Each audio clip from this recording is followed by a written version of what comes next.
ஆண்டவருக்குள் பிரியமான அன்பு சகோதர சகோதரிகளே, இந்த நாள் மிகவும் அருமையான நாள். மாதத்தினுடைய முதல் ஞாயிறு, ஒரு அபிஷேகம் நிறைந்த ஞாயிறு. அது இந்த நாள் முழுவதுமாக ஆண்டவரோடு நாம் கடந்து செல்வதற்கு நமக்கு உதவி செய்கிற ஒரு நல்ல நாளாக இருக்கிறது. இந்த நாளிலே கூட நீங்கள் இந்த உபவாச ஜெப கூட்டத்தில் இணைந்து ஆண்டவரை துதித்து போற்றி அதன் வழியாக வல்லமைகளை பெற வந்திருக்கிறீர்கள். Praise the Lord. ஹல்லேலூயா. முதல் வாரம் உமக்கு பெரிய ஒரு ஆசீர்வாதத்தின் வாரமாக, இது வாரம் மட்டுமல்ல, இனி வருகிற இந்த மாதத்தினுடைய ஒவ்வொரு நாள்களும் நமக்கு நிறைவான ஒரு ஆசிரை கொடுக்கிற ஒரு நாட்களாக அது மாறப்போகிறது. ஆண்டவர் தாமே இதை நமக்காக செய்ய இருக்கிறார். ஏனென்றால் வேதத்திலே சொல்லப்பட்டபடியாக அவரே நம்மீது ஆட்சி செலுத்துகிற, நமக்கு என்றென்றும் அரசராய் இருக்கிறவராய் இருக்கிறார். Praise the Lord. அவர் எல்லோருக்கும் அரசராய் இருக்கிறவர், நமக்கும் அரசராய் இருக்கிறார். அந்த அரசருக்கு பணிபுரிவதை தான் நம்ம முதன்மையான ஒரு கட்டமாக வைத்து செயல்படுகிறோம். அதுதான் கிறிஸ்தவர்கள் எல்லாருக்கும் கொடுக்கப்பட்டிருக்கிற அழைப்பு. அந்த அழைப்பை உணர்ந்து கொண்டிருக்கிறவங்க கொஞ்சம் பேர் தான். Price the Lord. இஸ்ரேல் மக்கள் வாழ்ந்தபோது கும்ரான் அப்படிங்கிற இடத்துல ஒரு இனம் வாழ்ந்தது. நம்மளுடைய பாலைவனத்தில் ஒரு குரல் ஒலிக்கிறது அப்படின்னு சொல்லப்படுகிறது இல்லையா? அது யாருக்கு? திருமுழுக்கு யோவான், ஸ்நாபக அருளப்பருக்கு. அவர் இந்த கும்ரான் குகைக்குள்ள இருந்தவர் தான். எஸ்ஸீனியர்கள்னு அவங்களுக்கு பேர் சொல்லுவாங்க. அவங்க ஏன் அங்கே போய் வாழ்ந்தாங்க? அந்த டெட் சீன்னு சொல்லக்கூடிய அந்த சாக்கடலுக்கு பக்கத்தில் இருக்கக்கூடிய ஒரு குகைக்குள்ளே போய் அவங்க வாழ ஆரம்பித்தாங்க. ஏன்னா உலகம் ஒரு பெரிய போராட்ட களமாக மாறினது. அவங்களுக்கு எல்லா தெய்வத்தையும் வணங்கிக்கலாம், அட்ஜஸ்ட் பண்ணிக்கலாம், ரோமியர்களுடைய அரசினுடைய அழுத்தம். அப்படிப்பட்ட சூழலில் இவங்கெல்லாம் என்ன செய்கிறாங்க? ஒரு புதிய வாழ்க்கை முறையை தெரிந்தெடுத்து அங்கே போய் வாழ போகிறாங்க. அவங்க காலையில் இத்தனை மணிக்கு எந்திரிக்கணும், அவங்களுக்கு சட்டத்திட்டங்கள் உண்டு, என்ன சாப்பிடணும், எல்லாத்தையும் சாப்பிட முடியாது. அவங்க என்ன செய்தாங்க? ஒரு வாழ்க்கை முறையை அமைத்து கொண்டு அந்த குகையில் வாழ்ந்து கொண்டு ஆண்டவருக்கு ஒரு ஜெபிக்கிற வீரர்களாக மாறினாங்க. இப்போ இந்த சூழலில் கூட அப்படிப்பட்ட ஒரு சமூகம் உருவாக கட்டாய தேவை உண்டு இருக்கிற. ஏன்னா இந்த உலகத்தில் நம்ம பார்க்குறோம், எல்லாமே ஓகே தான், எல்லாமே சரி, எல்லாரும் செய்கிறாங்க, நம்மளும் செய்வோம் அப்படின்னு உலகம் நம்மை வேறு விதமாக அழைத்து கொண்டு செல்லக்கூடிய ஒரு சூழலில் ஒரு கும்ரான் குகையிலே வாழ்ந்த ஒரு கூட்டத்தை போல, அந்த கும்ரான் கம்யூனிட்டி என்று சொல்லக்கூடிய அந்த ஒரு இனத்தை போல ஒரு ஆண்டவரை சார்ந்த இனம் ஒன்று தேவைப்படுகிறது. அந்த தேவையை நிவர்த்தி செய்வது இந்த அருங்குடை இல்லம். Price the Lord. ஹல்லேலூயா. அருங்குடைக்குள்ளே வரக்கூடிய நீங்க அருங்குடை இல்லத்தின் பிள்ளைகள் என்கிற உரிமையோடு வரீங்க. நீங்களும் அந்த கும்ரான் இனத்தை போல ஒரு வித்தியாசமான வாழ்க்கையை இந்த வாழ்க்கை சூழலில் வாழ முற்படுகிறவர்களாக இருக்கிறீங்க. ஹல்லேலூயா. Praise the Lord. ஆகவே ஆண்டவர் உங்களை நிறைவு ஆசீர்வதிப்பார். அதனால தான் ஆண்டவர் உங்களை ஆசீர்வதிப்பார் நாங்கள் சொல்கிறோம். இங்கே வந்ததுனால இல்லை, இந்த நாள் முழுவதுமாக நீங்கள் இந்த இடத்துல ஒரு புதிய வாழ்க்கை முறை. ஞாயிற்றுக்கிழமைன்னா காலையில் கோயிலுக்கு போய் 1 மணி நேரம் பூசை பார்த்துட்டு அதுக்கப்புறம் கோழிக்கறி கடையில் கறியை வாங்கினா, பிரியாணியை கிண்டணும், சாப்பிட்டோம், படுத்து தூங்கணும், சாயந்தரம் படம் பார்த்தோம். இது வெளியில் இருக்கிறவங்களுடைய வாழ்க்கை முறை. ஆனால் அருங்குடை இல்லத்துக்கு வரவங்களுடைய வாழ்க்கை முறை அது இல்லை. இது வித்தியாசமானது. இங்கே சொல்லப்படுகிற இறை செய்தியோடு நீங்கள் கடந்து போகிறீங்க. நாள் முழுவதுமாக இன்னைக்கு ஆண்டவரோட நீங்கள் நாளை வேஸ்ட் பண்ண போகிறீங்க. Price the Lord. Wasting the time with the Lord, அதுதான் ஆசீர்வாதம். Praise the Lord.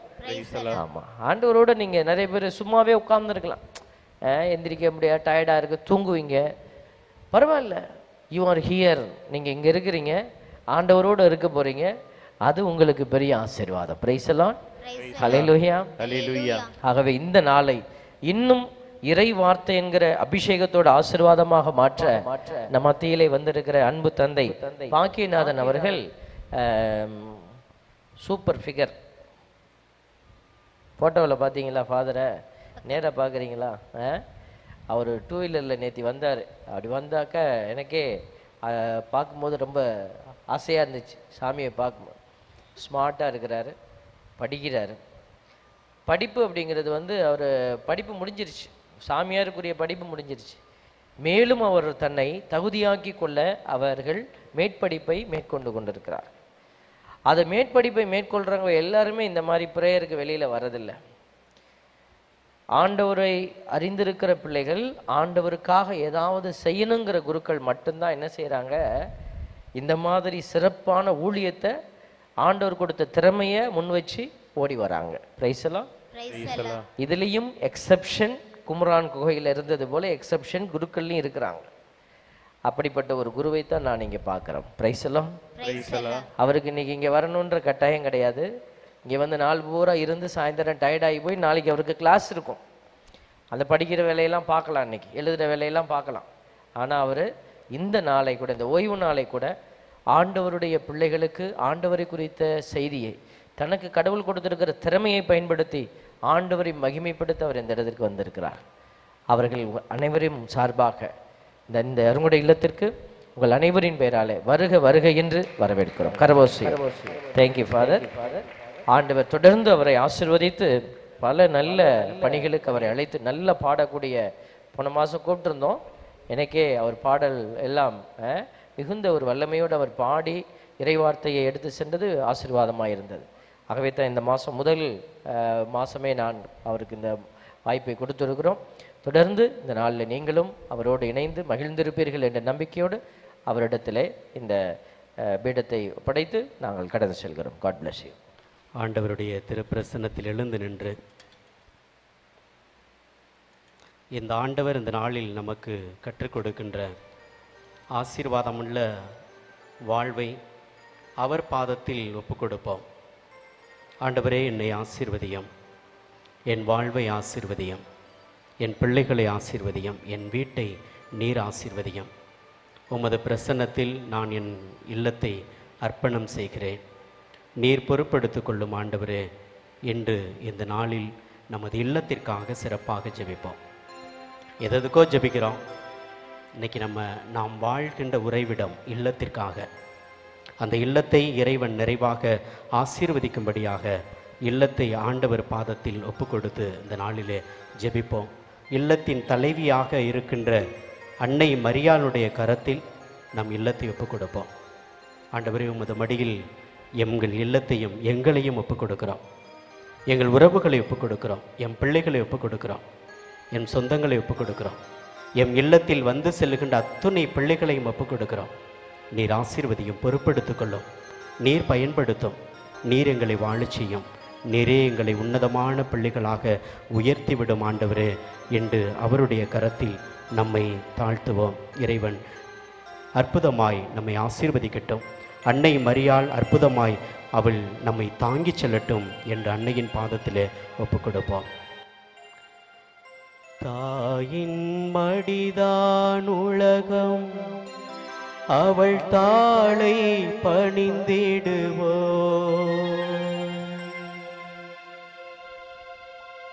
தாயின் மடிதான் உலகம், அவள் தாளை பணிந்திடுவோ.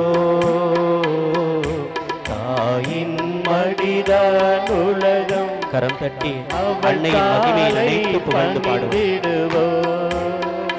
அவள் சேயின் மடிதான் மோட்சம், நம் இயேசுவை தொழுதிடுவோ. தாயின் மடிதான் உலகம், அவள் தாளை பணிந்திடுவோ. அன்னையே, உன் பிள்ளைகள் வாழ நல்லது எல்லாம் தருபவள் நீர் மட்டும்தான். இதோ எங்கள் உள்ளம் மகிழும் விதமாக, இதோ உண்மையின் வழியில் நாங்களும் உம்மை பின்பற்றி நடக்கும் விதமாக எங்கள் இல்லத்தையும் எங்களையும் பாதம் ஒப்புக் கொடுக்கிறோம். அம்மா, ஆசீர்வதியும், வழிநடத்தும். உமது பரிந்துரை எங்களுக்கும் எங்கள் குடும்பத்திற்கும் எந்நாளும் தேவை என்று உம் திருப்பாதத்தில் அர்ப்பணிக்கிறோம். ஆசீர்வதியும். பிள்ளை என்றும் வாழ நல்லது எல்லாம் தருவாய். பிள்ளை என்றும் வாழ நல்லது எல்லாம் தருவாய். அவள் உள்ளம் என்றும் மகிழ உண்மை வழியே நாம் நடப்போம். தாயின் மடிதான் உலகம், அவள் தாளை பணிந்திடுவோம். தாயின் மடிதான் உலகம், அவள் தாளை பணிந்திடுவோம். அவள் சேயின் மடிதான் மோட்சம், நம் இயேசுவை தொழுதிடுவோம். தாயின் மடிதான் உலகம், அவள் தாளை பணிந்திடுவோம். எங்களை நேசிக்கிற நல்ல தந்தையே, இந்த காலை வேளையிலே உம் திரு பாதத்தில் நிற்கிறோம் ராஜா. எங்களை நீர் ஆசீர்வதிப்பீராக, எங்கள் குடும்பத்தை ஆசீர்வதிப்பீராக. இந்த நாளை உம் திரு பாதத்தில் நாங்கள் அர்ப்பணம் செய்வதற்காக எங்களை ஆசீர்வதியும் ஆண்டவரே. உம் திரு பாதத்தில் நிற்பதற்கு எங்களுக்கு வாய்ப்பு தந்திருப்பதற்காக எங்களை ஆசீர்வதியும். உம் திரு பிரசன்னத்தின் முன்பாக உமது சொந்த பிள்ளைகளாக நிற்க தகுதி படைத்திருப்பதற்காக எங்களை ஆசீர்வதியும். இதோ இந்த நேரத்தில் நன்றி செலுத்துகிறோம் ஆண்டவரே. உமது பிள்ளைகளாக என்றும் வாழ எங்களுக்கு கற்றுத்தாரும். குறிப்பாக இந்த நாளில் எங்கள் வீட்டிற்கு ஆசீர்வாதத்தை தாரும், எங்கள் இல்லத்திற்கு ஆசீர்வாதத்தை தாரும். எங்கள் இல்லத்தில் இருக்கின்ற தீய சக்திகள், பிரச்சனைகள் அத்தனையும் அகழ்வதாக. எங்கள் இல்லத்தில் நிம்மதியான உறக்கத்தையும், நிம்மதியான வாழ்வையும், சுகமான வாழ்வையும், நலமான வாழ்வையும் ஆண்டவரை நீர் எங்களுக்கு தாரும். பல்வேறு நிலைகளில் எங்கள் இல்லத்தில் நாங்கள் கலங்கி தவிக்கிறோம். எங்கள் இல்லத்தில் வழியறியாத தவிக்கிறோம். அண்டை வீட்டார் பிரச்சனைகளாலும், எங்கள் குடும்பத்தில் நிம்மதி இல்லாமலும், சமாதானம் இல்லாமலும், எங்கள் வீட்டில் ஆண்டவரை சுகவீனம் எல்லாம் பலவீனமாய் பல நேரங்களில் வாழ்ந்து கொண்டிருக்கிறோம். ஆசீர்வதிங்கப்பா. நல்ல சுகம் வேண்டி உம் பாதத்தில் நிற்கிறோம். உமது அருள் வேண்டி நிற்கிறோம். உமது ஆசி வேண்டி நிற்கிறோம். உமது திரு பாதத்தில் எங்களை அர்ப்பணம் செய்கிறோம். நீரே ஆசீர்வதியும். நீர் நல்லவராய் இருப்பதற்காய் நீர் வாழ்த்தப்படுவீராக. நன்மைகள் எங்கள் மத்தியில் நீர் செய்வதற்காய் ஆண்டவரே நீர் உயர்த்தப்படுவீராக. என்னாலும் எங்கள் மத்தியில் நீர் ஜீவனாய் இருப்பதற்காய், உயிருள்ளவராய் இருப்பதற்காய் ஆண்டவரே நீர் என்றென்றும் போற்றப்படுவீராக. ஸ்துதியும் கனமும் மகிமையும் என்றென்றும் மக்கு மட்டுமே உரித்தாகுக. எங்கள் ஜீவனுள்ள நல்ல பிதாவே. ஆமென், ஆமென், ஆமென், ஆமென். இயேசு கிறிஸ்துவில் பிரியமான சகோதர சகோதரிகளே, இந்த நாளிலே வீட்டிற்கு கிடைக்க வேண்டிய ஆசீர்வாதத்தை நாம் உணர்ந்து சிந்திக்க வேண்டும் என்று ஆசைப்படுகிறேன். வீடு அப்படின்னா அது ஒரு மகிழ்ச்சியான இடம் இல்லையா? ஆமாவா இல்லையா? உங்கள் வீடு உங்களுக்கு பிடிக்குமா பிடிக்காதா? பிடிக்கும். பலருக்கு, ஒரு சிலருக்கு வீட்டில் தூங்க பிடிக்குமா, வெளியில் தூங்க பிடிக்குமா?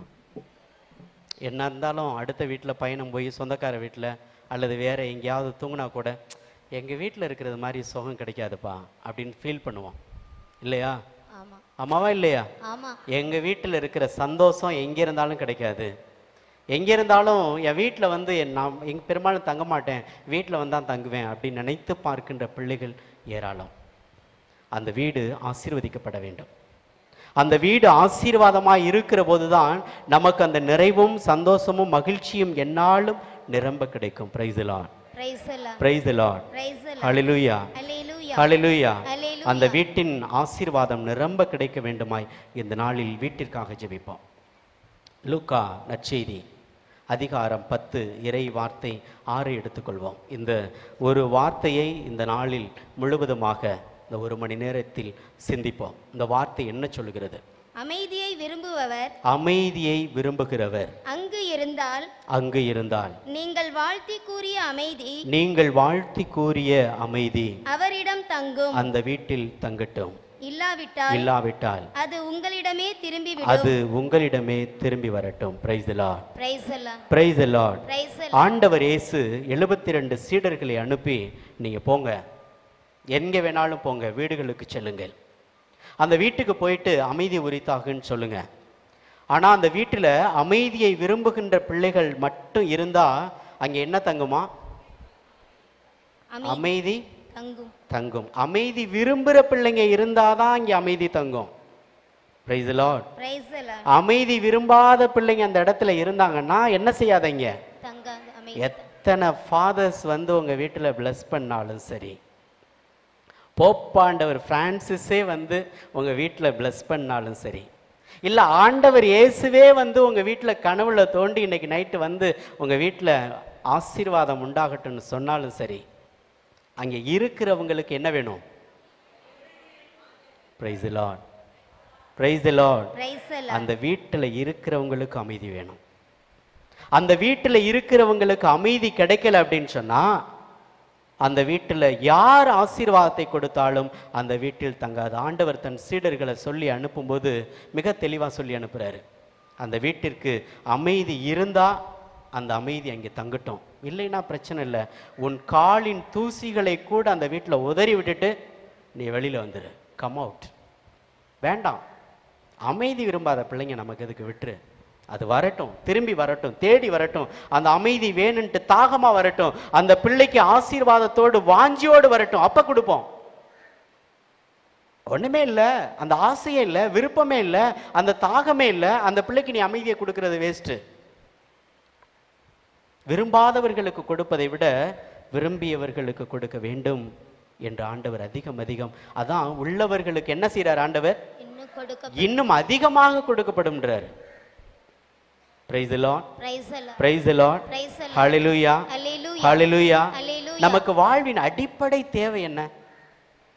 எது தேவை? அடிப்படை தேவை ஒரு மனுஷனுக்கு உணவு, உடை, உறைவிடம். இது மூன்றும் அடிப்படை தேவை இல்லையா? சீராக்கின் ஞான புத்தகம் மிக அருமையாகவே சொல்லுது.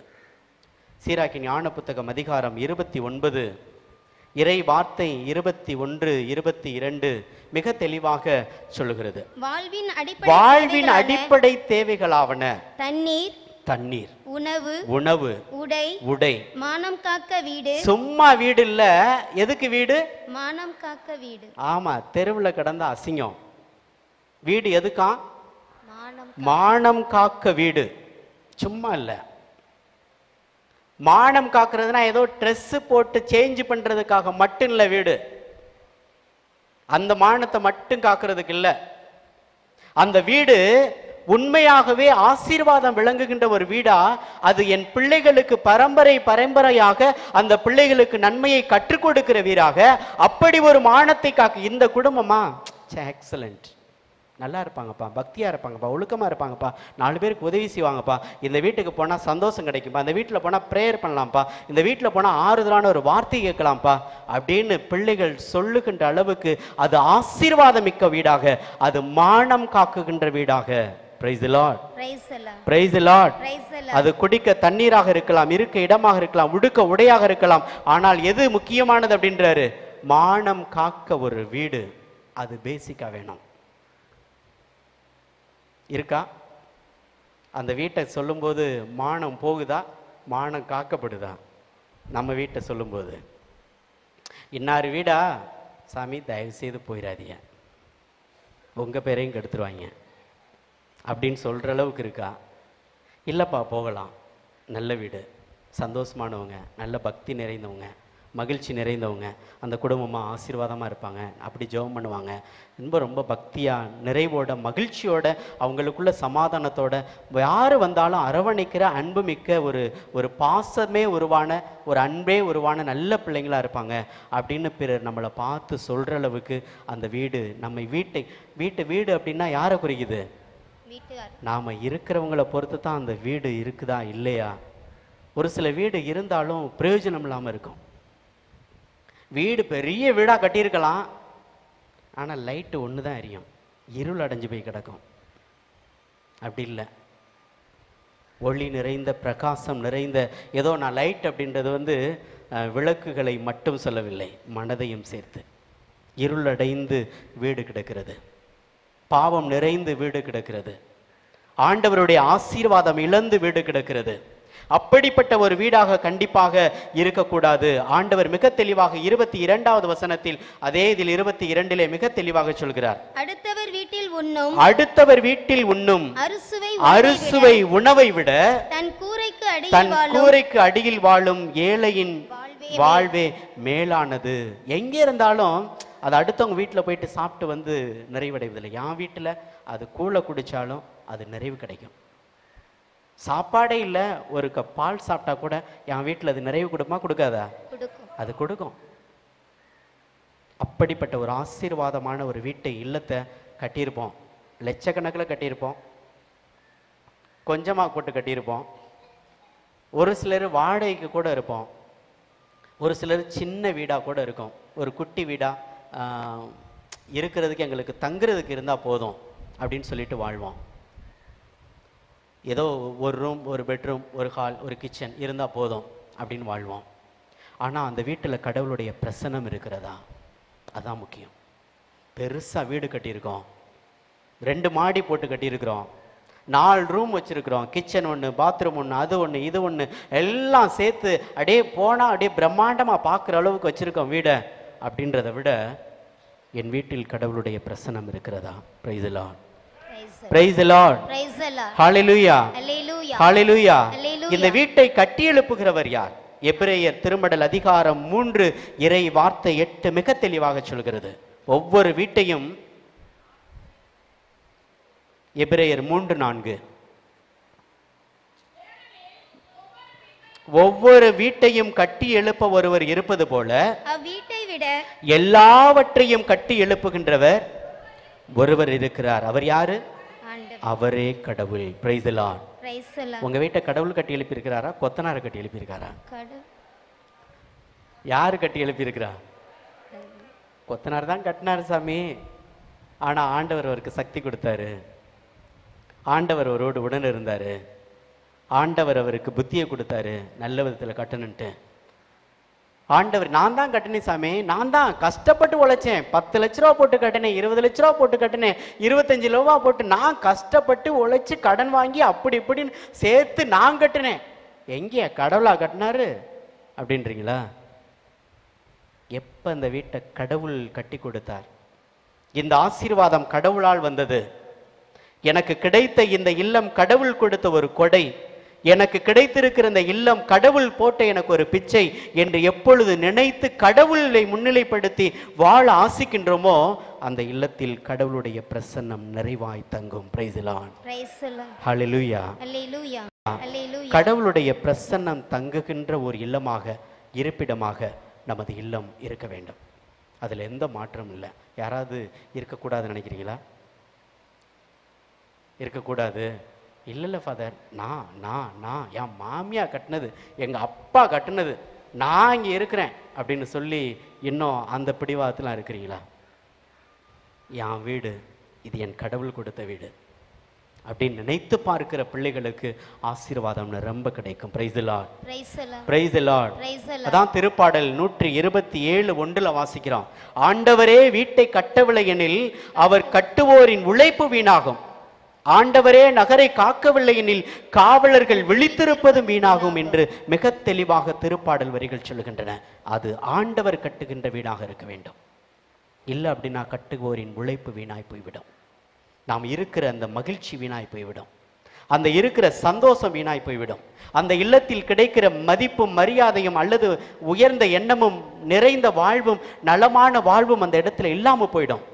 அது ஆண்டவர் கட்டி எழுப்புகின்ற ஒரு வீடாக, ஆசீர்வதிக்கப்பட்ட வீடாக கண்டிப்பாக இருக்க வேண்டும். Praise the Lord, praise the Lord, hallelujah, ஹல்லேலூயா.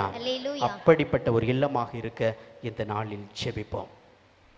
ஆண்டவர் பாதத்தில் ஒப்பு கொடுப்போம். ஆண்டவரே, உமது இல்லமாக எனது இல்லம் மாறட்டும், உமது இருப்பிடமாக எனது இல்லம் மாறட்டும், உமது அன்பு இல்லமாக என் குடும்பம் மாறட்டும், உமது ஆசி நிறைந்த இல்லமாக என் குடும்பம் மாறட்டும் ஆண்டவரே என்று அவர் பாதத்தில் நம்ம ஒப்புக் கொடுப்போம். அப்பொழுது கண்டிப்பாக ஆண்டவர் ஆசீர்வதிக்கின்ற ஒரு இல்லமாக நமது இல்லம் தவழ முடியும் என்பதில் எந்த மாற்றமும் இல்லை. அன்பும் அமைதியும் தவழுகின்ற உம் இல்லமாயம் இல்லம் மாறட்டுமே, உம் இல்லமாயம் இல்லம் மாறட்டுமே. அன்பும் அமைதியும் தவழுகின்ற உம் இல்லமாயம் இல்லம் மாறட்டுமே, உம் இல்லமாயம் இல்லம் மாறட்டுமே, உம் இல்லமாய் என் இல்லம் மாறட்டும். மீண்டும் இணைந்து, அன்பும் அமைதியும் தவழுகின்ற உம் இல்லமாய் என் இல்லம் மாறட்டுமே, உம் இல்லமாய் என் இல்லம் மாறட்டுமே, உம் இல்லமாய் என் இல்லம் மாறட்டுமே. Praise the Lord. Praise the Lord. Hallelujah. Hallelujah. எப்படிப்பட்ட இல்லமா மாறணும்? அன்பும் அமைதியும் தவழுகின்ற ஒரு இல்லமா மாறணும். அதான் கடவுள் எந்த வீட்டிற்கு சென்றாலும் அமைதி உரித்தாகன்னு சொல்லுங்க அப்படின்னாரு. அங்க அமைதி விரும்புகிறவர் இங்க இருந்தா மட்டும்தான் என்ன தங்கும்? அமைதி தங்கும். என் வீட்டுல அமைதியே இல்லை ஃபாதர், நிம்மதியே இல்லை ஃபாதர், சந்தோஷமே இல்லை ஃபாதர், பிரச்சனையா இருக்கு ஃபாதர், கவலையா இருக்கு ஃபாதர், வீட்டுக்குள்ள போனாலே கண்ணீரா வருது ஃபாதர் அப்படின்னு சொல்ற பிள்ளைங்க எல்லாம் முதல்ல என்ன சிந்திச்சு பார்க்கணும்? நான் முதல்ல பேசிக்கா அமைதியை விரும்புறேனா, இல்லை அந்த பிரச்சனைகளுக்கு நான் தான் காரணமா இருக்கேனா, நான் தான் அந்த பிரச்சனையை வீட்டில் தூண்டி விட்டு பார்க்குறேனா, என் குடும்பத்தின் அமைதியை கெடுக்கிறதுக்கு நான் தான் காரணமா, இல்லை அடுத்தவங்களை பிளேம் பண்ணி அடுத்தவங்க தான்? இல்லை நான் இல்லை ஃபாதர், நான் சூப்பர் பயங்கரம், நான் அப்படியே அமைதியாக தான் இருப்பேன், பக்தியாக இருப்பேன், நான் எவ்வளோ பொறுமையாக போகிறேன், சகிப்புத்தன்மையோட போகிறேன், அவ தான் எல்லாம் தூண்டுறது, வீட்டுக்காரர் தான், என் மருமக தான், என் மாமியார் தான், அவங்க தான் இவங்க தான் அப்படின்னு வீட்டில் இன்னொருத்தரை பழி போட்டு நாம் உயர்ந்து நிற்க ஆசைப்படுறோமா? Praise the Lord. Praise the Lord. எப்படி நிற்க ஆசைப்படுறான்? கடவுளே, ஒருவேளை என் வீட்டில் அமைதி இல்லாமல் போகிறதுக்கு நானும் தானே காரணம். ஏன் நான் கொஞ்சம் இன்னும் பொறுமையாக ஏன் இருக்கக்கூடாது? ஏன் இன்னும் தாழ்ச்சியாக கொஞ்சம் இறங்கி போகக்கூடாது? அவங்க இருந்துட்டு போகிறாங்களே, அவங்க கத்திட்டு போகிறாங்களே, அவங்க பிரச்சனை பண்ணிட்டு போகிறாங்களே, ஏன் எனக்கு அந்த தாழ்ச்சி ஏன் இன்னும் கொடுக்க மாட்டேறீங்க கடவுளே? ஒருவேளை நான் தான் அவங்கள எதிர்த்து பேசுறதுனால, அவங்க கோவப்படும் போது நான் எகிறதுனால தான் ஒருவேளை ஆண்டவரே இப்படி ஒரு அமைதி இல்லாமல் போகுதோ? ஏன் ஆண்டவரே அப்படி போகுது? ஏன் எனக்கு இன்னும் அந்த பொறுமையை தர மாட்டீங்க? ஏன் எனக்கு இன்னும் அந்த ஒரு மன நிறைவை கொடுக்க மாட்டீங்க? ஏன் எனக்கு அந்த அன்பு இன்னும் இல்லாமல் போச்சு? ஏன் என்னை உதாசீனப்படுத்துகிற, என்னை திட்டிக்கிட்டு இருக்கிற, என்னை கேவலப்படுத்துகிற, என்னை அசிங்கப்படுத்தி கொண்டிருக்கிற என் வீட்டுக்குள்ளே இருக்கிற என் குடும்பத்தில் உள்ளவர்களுக்காக ஏன் ஆண்டவரை என்னால் ஜெபிக்க முடியல? ஏன் அவங்கள பற்றி நான் புரண்டி சொல்லிக்கிட்டு தர்றேன்?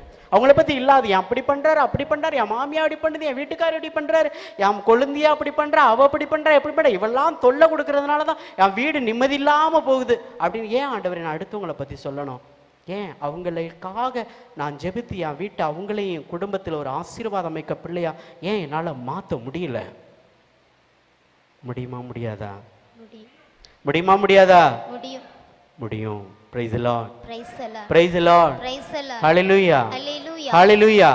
அது கடவுள் தங்குகின்ற இல்லமாக இருக்கின்ற போது அப்படிப்பட்ட ஒரு ஆசீர்வாதத்தை கண்டுகொள்ள முடியும். ஆனால் நாம் எப்படி இருக்கிறோம் தெரியுமா? வீட்டில் வேறு விதமாக இருக்கிறோம், வித்தியாசமாக இருக்கிறோம். அதனால தான் ஆசீர்வாதம் கிடைக்க மாட்டுது. திருத்தூதர் பணிகளில் சவுல் இப்படித்தான் இருந்தார். திருத்தூதர் பணிகள் அதிகாரம் 8 இறை வார்த்தை 3 இவ்வாறு சொல்கிறது: சவுல் இப்படிப்பட்ட காரியத்தை செய்தார், சவுளை போல இன்றும் நாமும் பல காரியத்தை அப்படித்தான் செய்து கொண்டிருக்கிறோம். ஆசீர்வாதங்களை இழந்து தவிக்கிறோம் வீட்டில். வாசிங்க. சவுல் வீடு வீடாய் நுழைந்து ஆண்களையும் பெண்களையும் இழுத்து கொண்டு போய் அவர்களை சிறையில் அடைக்க செய்தார். பாருங்களே, சவுல் என்ன வேலை செய்யறாரு? ஒவ்வொரு வீடு வீடா நுழைந்துன்றாரு.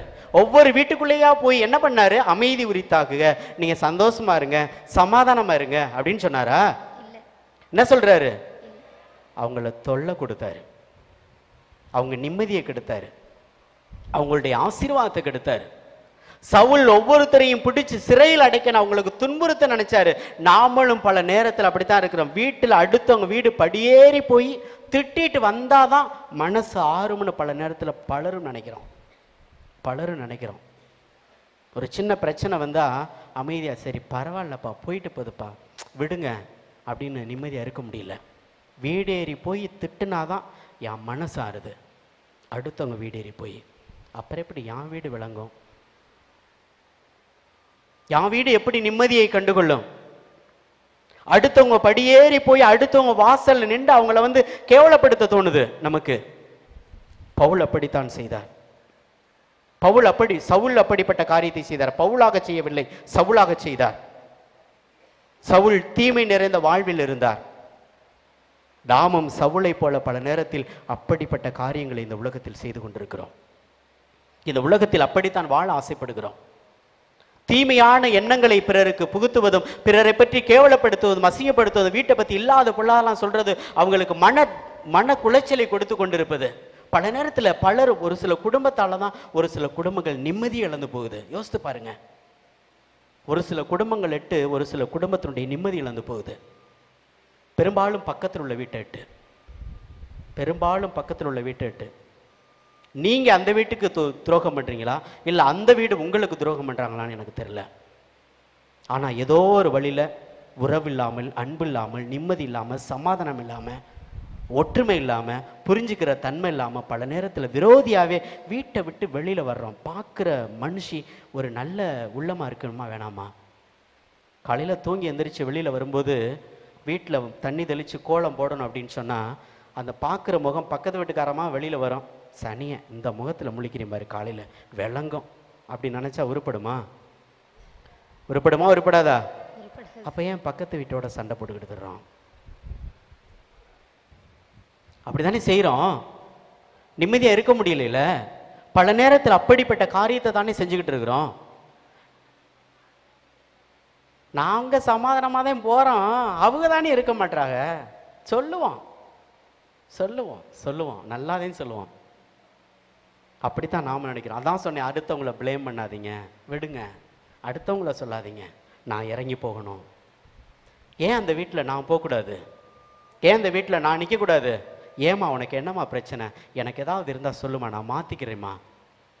உனக்கு துரோகம் பண்ணியிருந்தேன்னா என்னை செருப்ட் அடிமா, பிரச்சனை இல்லைம்மா, நான் மாறுறேம்மா. தைரியமா சொல்லுங்க. முடியுமா? முடியாதா? முடியும். பல நேரத்தில் முடியாம தவிக்கிறோம். பெத்த தம்பி தங்கச்சி, கூட பிறந்த அண்ணன் தம்பி வீடு பக்கத்தில் இருந்தா கூட உறவை அத்துக்கிட்டு நிக்கிறோம். அப்புறம் எங்கிட்ட என் குடும்பத்துக்கு, என் வீட்டுக்கு நிறைந்த ஆசீர்வாதம் கிடைக்கணும், என் குடும்பத்துல மகிழ்ச்சியா இருக்கணும், ஆண்டவரே நிறைவா இருக்கணும், நிம்மதி இல்லாம தவிக்கிறேனே அப்படின்னு ஆண்டவர்கிட்ட வந்து மண்டாடி வேண்டி தவிச்சு நின்று முட்டி போட்டு கைதட்டி கரம் தட்டி ஆன்னு கத்தி ஊன்னு சொன்னாலும் ஆண்டவர் வந்து எனக்கு ஆசீர்வாதம் கொடுக்க போறாரா? நான் எப்ப மாறணும்னு ஆசைப்படுறேனோ அப்பதானே. நான் எனக்கு எப்ப அந்த ஃபாதர் சொன்னார்ல, அந்த ஒரு கும்ரான் கம்யூனிட்டி, அந்த பிள்ளைங்களை போல ஒரு மாற்றத்தை நோக்கி வரணும்னு எப்ப நான் நினைக்கிறேனோ, எனக்கு எப்ப அமைதி வேணும் நான் விரும்புறேனோ, அப்பதானே எனக்கு ஆசீர்வாதம் கிடைக்கும். அந்த ஆசீர்வாதத்துக்கு தானே நான் ஏங்கிக்கிட்டு இருக்கிறேன். அப்படிப்பட்ட ஆசீர்வாதம் என் குடும்பத்திற்கு வேண்டும் அப்படின்றதுக்கு தானே ஒவ்வொரு நாளும் நான் தடுமாறி கொண்டிருக்கிறேன். அப்படிப்பட்ட ஆசீர்வாதம் என் குடும்பத்திற்கு வேண்டும் என்று தாகமாயிருங்கள். Praise the Lord. Praise the Lord. Praise the Lord. Praise the Lord. அப்படிப்பட்ட ஒரு ஆசீர்வாதம் என் வீட்டிற்கு எனக்கு கண்டிப்பாக கிடைக்க வேண்டும்.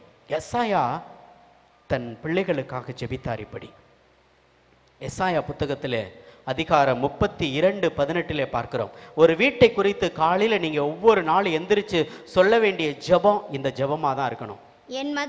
என் மக்கள் அமைதி சூழ்ந்த வீடுகளிலும் பாதுகாப்பான கூடாரங்களிலும் தொல்லையற்ற தங்குமிடங்களிலும் குடியிருப்பார்களாக. Praise the Lord.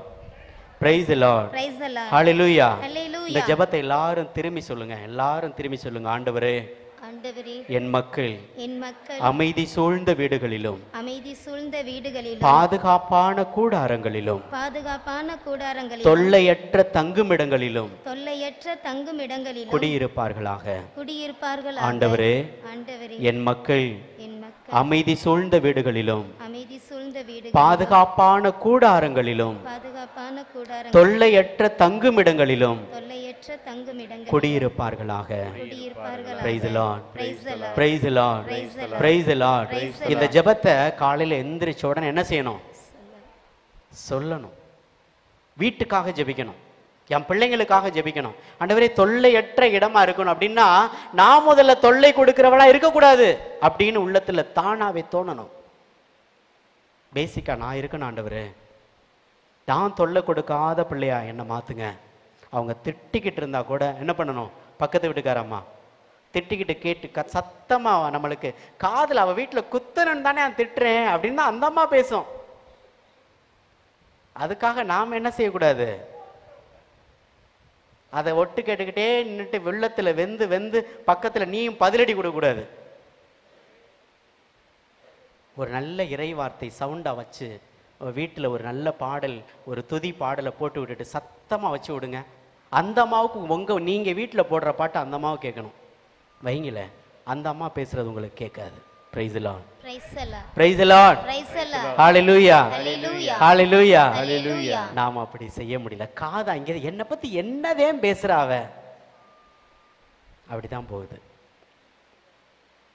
ஏதாவது பேசுவாளே அவளை போய், நம்மளை பத்தி பேசலாம் அவளுக்கு தூக்கம் வராதே, நாமளா நினைச்சுக்கிறோம். அவங்க பேசாம கூட இருந்தா கூட பல நேரத்துல நம்மளுடைய உள் உணர்வு அப்படித்தான் சொல்லுது. Praise the Lord. Praise the Lord. நம்ம ஆண்டவர் பாதத்துல இந்த ஜெபத்தை அர்ப்பணிப்போம். ஆண்டவரே, அப்படிப்பட்ட ஒரு ஆசீர்வாதத்தை எனக்கு தாங்கப்பா, என் குடும்பத்திற்கு தாங்கப்பா. என் மக்கள் அமைதி சூழ்ந்த வீடுகளிலும் பாதுகாப்பான கூடாரங்களிலும் தொல்லையற்ற தங்குமிடங்களிலும் குடியிருக்க வேண்டும். ஆண்டவரே, நீங்க கூட இருங்க, நீங்க உடன் இருங்க, நீங்க வலப்பக்கம் இருங்க. என் பிள்ளைகள் முன்னும் பின்னும் அரணும் கோட்டையுமா நீங்க உடன் இருங்க ஆண்டவரே. எங்களுக்கு உள்ளத்திலிருந்து நீங்க பேசுங்க ஆண்டவரே என்று அவர் பாதத்தில் ஒப்பு கொடுத்து ஜெபிக்கின்ற ஒரு ஆசீர்வாதம் மிக்க ஒரு வாழ்க்கையை என்ன செய்யணும்? கேட்கணும். Praise the Lord. Praise the Lord. இன்னொரு காரியத்தை என் வீட்டில் என்ன செய்யக்கூடாது? வீடு வீடா போய் தொல்லை கொடுக்க கூடாது சவுளை போல. இன்னொரு காரியத்தையும் வீட்டில் நம்ம செய்யக்கூடாது. எரேமியா புத்தகம் மிக தெளிவாக சொல்கிறது. எரேமியா புத்தகம் அதிகாரம் 16 இறை வார்த்தை 8-9. எரேமியா புத்தகம் 16. கடற்கரை மணலை விட 16. எரேமியா, விருந்து நடக்கின்ற வீடுகளுக்கு நீ செல்லாதே. உண்டு குடிப்பதற்காகவே நீ செல்லாத. எதுக்காக? பல நேரத்துல சொந்தக்கார வீட்டுக்கு போய் நிக்கிறத விட ஒரு சில ஆண்களுக்கு தெரியும் எங்கே விசேஷம் இருக்கும் அங்கேதான் போகணும்னு. ரொம்ப தெளிவா இருப்பாங்க, கண்ணும் கருத்துமா இருப்பாங்க. அவன் போனா ஒன்றும் கொடுக்க மாட்டான், அவன் போனா ஒரு பாட்டில் கொடுப்பேன், குவார்டர் கொடுப்பேன், நல்லா கவனிப்பேன், சாப்பாடு கொடுப்பேன், கவனிப்பேன். அவன் வீட்டுக்கு போறதாச்சுமா இவன் ஒன்றும் கொடுக்காத கவனிக்காத போய் வீட்டுக்கு போய் நான் என்ன நடக்க போகுது? பல நேரத்தில் அப்படியும் தேடுறோம். உண்டு குடிக்கணுன்னே போறோம் ஒரு சில வீடுகளுக்கு. அதனால விருந்து நடக்கிற வீட்டுக்கு போகக்கூடாதுன்னு சொல்லல, விருந்துக்கு போறது முக்கியம். அதை விட அந்த விருந்தின் மூலமாக அந்த குடும்பத்தை ஆசீர்வதிப்பது அதை விட முக்கியம். பல நேரத்தில் சாப்பாட்டுக்கு தான் போகிறோம். யோசித்து பாருங்களேன், கல்யாணத்துக்கெல்லாம் போகிறத பற்றி. ஒரு கல்யாணம் எதுக்காக இன்விடேஷன் கொடுக்குறாங்க? அந்த மணமக்களை ஆசீர்வதிக்கணும், என் பிள்ளைங்களை வந்து ஆசீர்வதிக்கணும் அப்படின்றதுக்காக தான் கூப்பிடுறாங்க. தின்னுட்டு வர்றதுக்காக மட்டும் கூப்பிடல. பல நேரத்தில் திங்கிறதுக்கும் முயல் இருக்குது மட்டும்தான் போகிறோம். யோசித்து பாருங்க, பூசைக்கு வர்றதை விட சாப்பாட்டுக்கு வர்ற கூட்டம் தான் அதிகம். நீங்கள் எந்த கூட்டத்தில் இருக்கீங்கன்னு எனக்கு தெரியல. நீங்கள் எல்லாம் பூசைக்கு போகிற கூட்டத்தில் இருப்பீங்கன்னு நினைக்கிறேன். அந்த பிள்ளைகளை ஆசீர்வதிக்கிற கூட்டத்தில் இருப்பீங்கன்னு நினைக்கிறேன். அந்த மணமக்களை ஆசீர்வதிக்கிற பிள்ளைகளா நீங்களும் ஒருத்தலா கண்டிப்பாக இருப்பீங்கன்னு நினைக்கிறேன். அப்படி இருந்து பழகுங்கள். என் வீட்டிற்கு வருபவர்களும் அப்படித்தான் வருவார்கள். நான் என்ன மனநிலையில் நான் இன்னொரு வீட்டுக்கு நான் போறினோ அதே மனநிலையில் தான் என் வீட்டுக்கும் வர்றவங்களும் வரணும். அப்பதான் ஆசீர்வாதம் உண்டு. நான் வீட்டுக்கு சும்மா போனேன், மொய் எழுதினேன், சாப்பாடு என்ன பொண்ணு மாப்பிள்ள, பொண்ணு இப்படி இருக்கான், மாப்பிள்ள கருப்பா இருக்கேன், அவர் 2 பேருக்கு ஒத்து போகுது, உனக்கு என்னமா ஆச்சு? அவங்க 2 பேரும் சந்தோஷமா தானே மனம் முடிக்கிறாங்க, அவங்க 2 பேரும் ஏத்துக்கிட்டு தானே சந்தோஷமா கல்யாணம் பண்றாங்க. நம்ம போய் அந்த வீட்டில் குறை சொல்லிட்டு வர்றதுக்கு போறோம். பல நேரத்தில் பிறர் வீட்டை குறை சொல்ல வேண்டாம். பிறர் வீட்டுக்கு ஆசீர்வாதத்தை தேடுகின்ற ஒரு அற்புதமிக்க பிள்ளைகளாக இந்த உலகத்தில் வாழ ஆசைப்படும். அப்படி நம்ம வாழல் அப்படின்னு சொன்னா தொடர்ந்து ஆண்டவர் சொல்றார் 9வது வசனத்துல, இஸ்ரேலின் படைகளின் கடவுள் கூறுவது இதுவே, இந்த இடத்தில் அந்த வீட்டுல மகிழ்ச்சி ஒளியும் உவகை குரலும் திருமண ஆரவாரமும் எழாதிருக்க செய்வேன். பாருங்க, நாம என்ன மனநிலையில போறோம் அப்படின்றது ரொம்ப முக்கியம். ஒருவேளை என் பிள்ளைக்கு திருமணமே ஆக மாட்டுது, என் குடும்பத்துல மகிழ்ச்சியே இல்லை அப்படின்னு சொல்லிக்கிட்டு இருக்கிறோம் அப்படின்னா இதுவும் கூட ஒரு சில நேரத்துல காரணமா கூட இருக்கலாம். மகிழ்ச்சி ஒளியும் உவகை குரலும் அந்த இல்லத்தில் இல்லாமல் இருக்க செய்வேன். ஆண்டவருடைய வார்த்தை தான் சொல்லுது. ஏன்னா நான் அந்த குடும்பத்திற்கு ஒரு சில குடும்பத்துக்கு போனீங்கன்னா குடும்பத்துக்கு பிரச்சனை பண்றதுக்காகவே போறது. நகை இவ்வளவு போடலை அப்படின்னு போறது, நகை போட்டது இவ்வளவு சொன்ன நீ இவ்வளவுதான் போட்டிருக்கிய அப்படின்னு போய் நிற்கிறது. குடும்பத்தில் போயிட்டு எனக்கு பத்திரிகை கொடுக்கல, ஏன் கொடுக்கல அப்படின்னு போய் சண்டை போடுறது. பிறருக்கு அமைதியை கொடுத்து பழகுங்கள். பிறர் குடும்பத்துக்கு நீங்க போறீங்க அப்படின்னு சொல்லும்போது அந்த குடும்பத்திற்கு உங்களை பார்த்த உடனே என்ன வரணும்?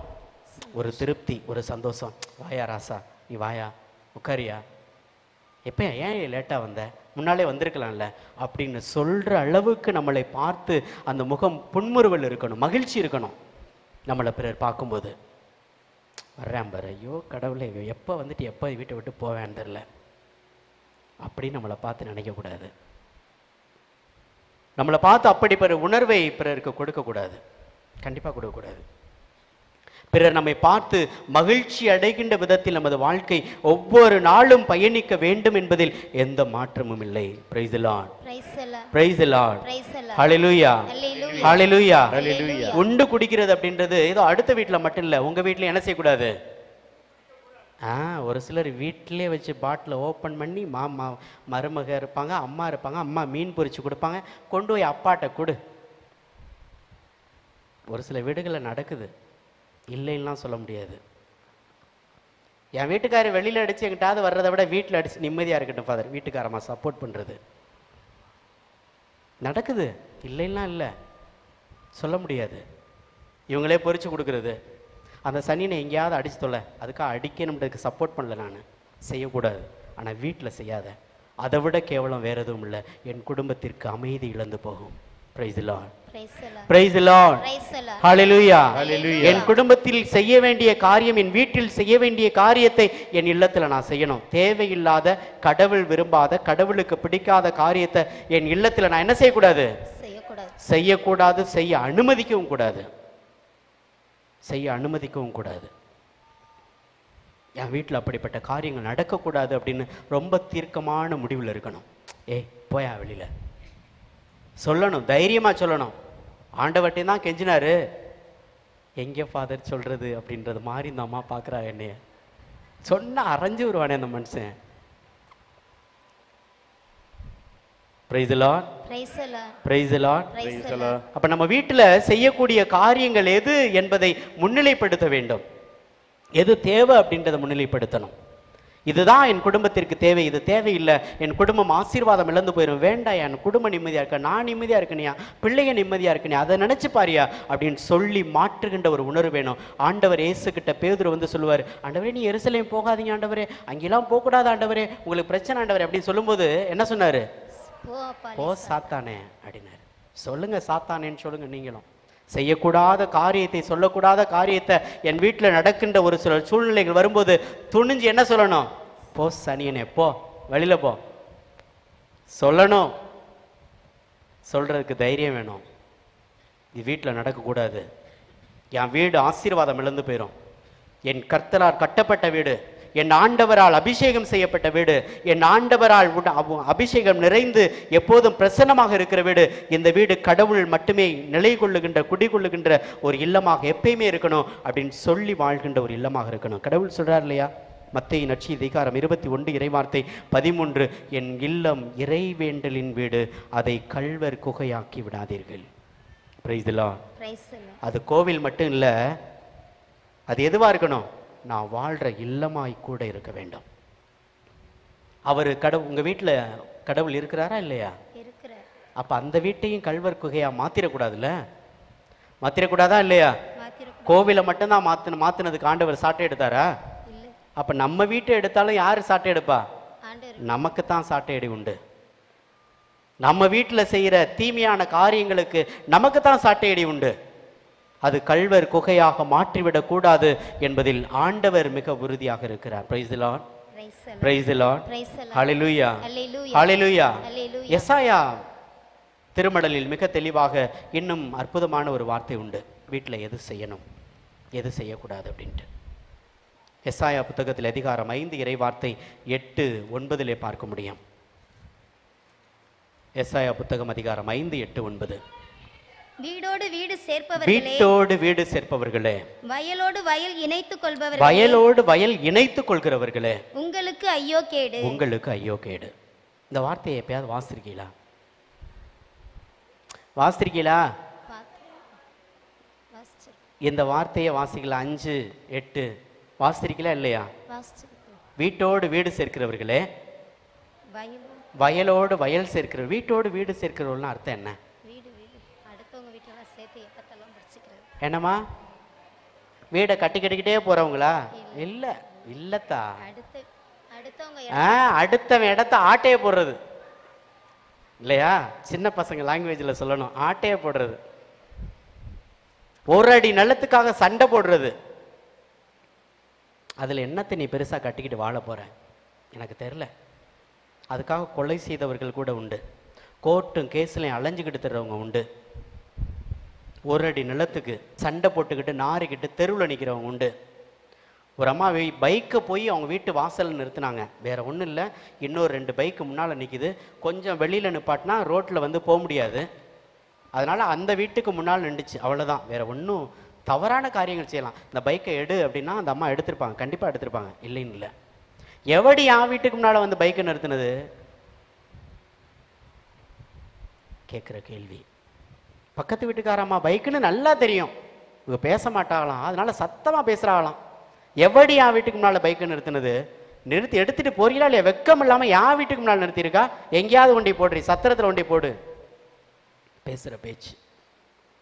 வீட்டோடு வீடு சேர்ப்பவர்களே, வயலோடு வயல் சேர்த்து கொள்கிறவர்களே, ஐயோ உங்களுக்கு கேடு. வயலோடு வயல் சேர்க்கிறவங்கன்னா அர்த்தம் என்ன? ரொம்ப தெளிவா எக்ஸ்பீரியன்ஸ்லாம் ரொம்ப இருக்குதா இல்லையா? சென்னையில் வீடு வச்சிருப்பான், இல்லை திருச்சியில் வீடு வச்சிருப்பான். நம்ம ஊர் எங்கே இருக்கும்? கிராமத்தில் கிடக்கும். நீங்கள் 10 வருஷமா இங்கேயே இருப்பீங்க. கிராமத்தில் இருக்கிறவர் என்ன பண்ணுவார்? அவர்கிட்ட ஒவ்வொரு வருஷம் விவசாயம் பண்ணுவார். ஒவ்வொரு வருஷம் விவசாயம் பண்ணும்போது இந்த வரப்பு மட்டும் மாறிக்கிட்டே போகும், இடம் தள்ளிக்கிட்டே போகும். இவர் வயல் கூட்டிக்கிட்டே இருக்கும், வரப்பு அந்த பக்கம் போயிட்டே இருக்கும். இவர் நிலத்தை ஆட்டையை போடுறாரு, வயலை ஆட்டையை போடுறாரு. எங்கேயா நிம்மதி கிடைக்கும்? அடுத்த வசனத்தை வாசிங்க தொடர்ந்து.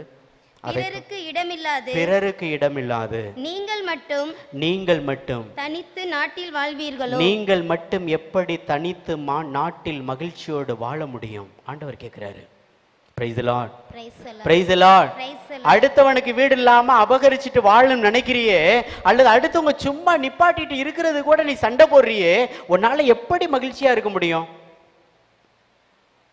எப்படி நிம்மதியா இருக்க முடியும்? அந்த வீட்டுல எந்த நேரமும் பொருதிக்கிட்டே இருக்கணும், பத்த வச்சுக்கிட்டே இருக்கணும்.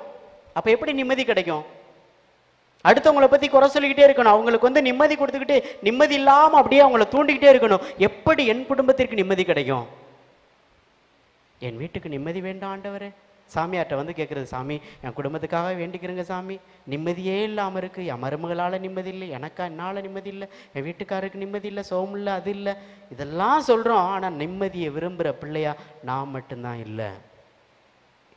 Price the Lord, praise the Lord. அன்பும் அமைதியும் தவழுகின்ற இல்லமா என் இல்லம் மாறட்டுமே, இல்லமா என் இல்லம் மாறட்டுமே. இணைந்து அன்பும் அமைதியும் தவழுகின்ற இல்லமா என் இல்லம் மாறட்டுமே, இல்லமா என் இல்லம் மாறட்டுமே, இல்லமா என் இல்லம் மாறட்டுமே. Praise the Lord, praise the Lord, praise the Lord, praise the Lord. ஆண்டவர் தங்குகின்ற அன்பு நிறைந்த இல்லமாக என் இல்லம் மாற வேண்டும். அப்படிப்பட்ட ஒரு இல்லமாக ஆண்டவர் கொடுக்கின்ற அபிஷேகம் நிறைந்த இல்லமாக அது மாறணும்.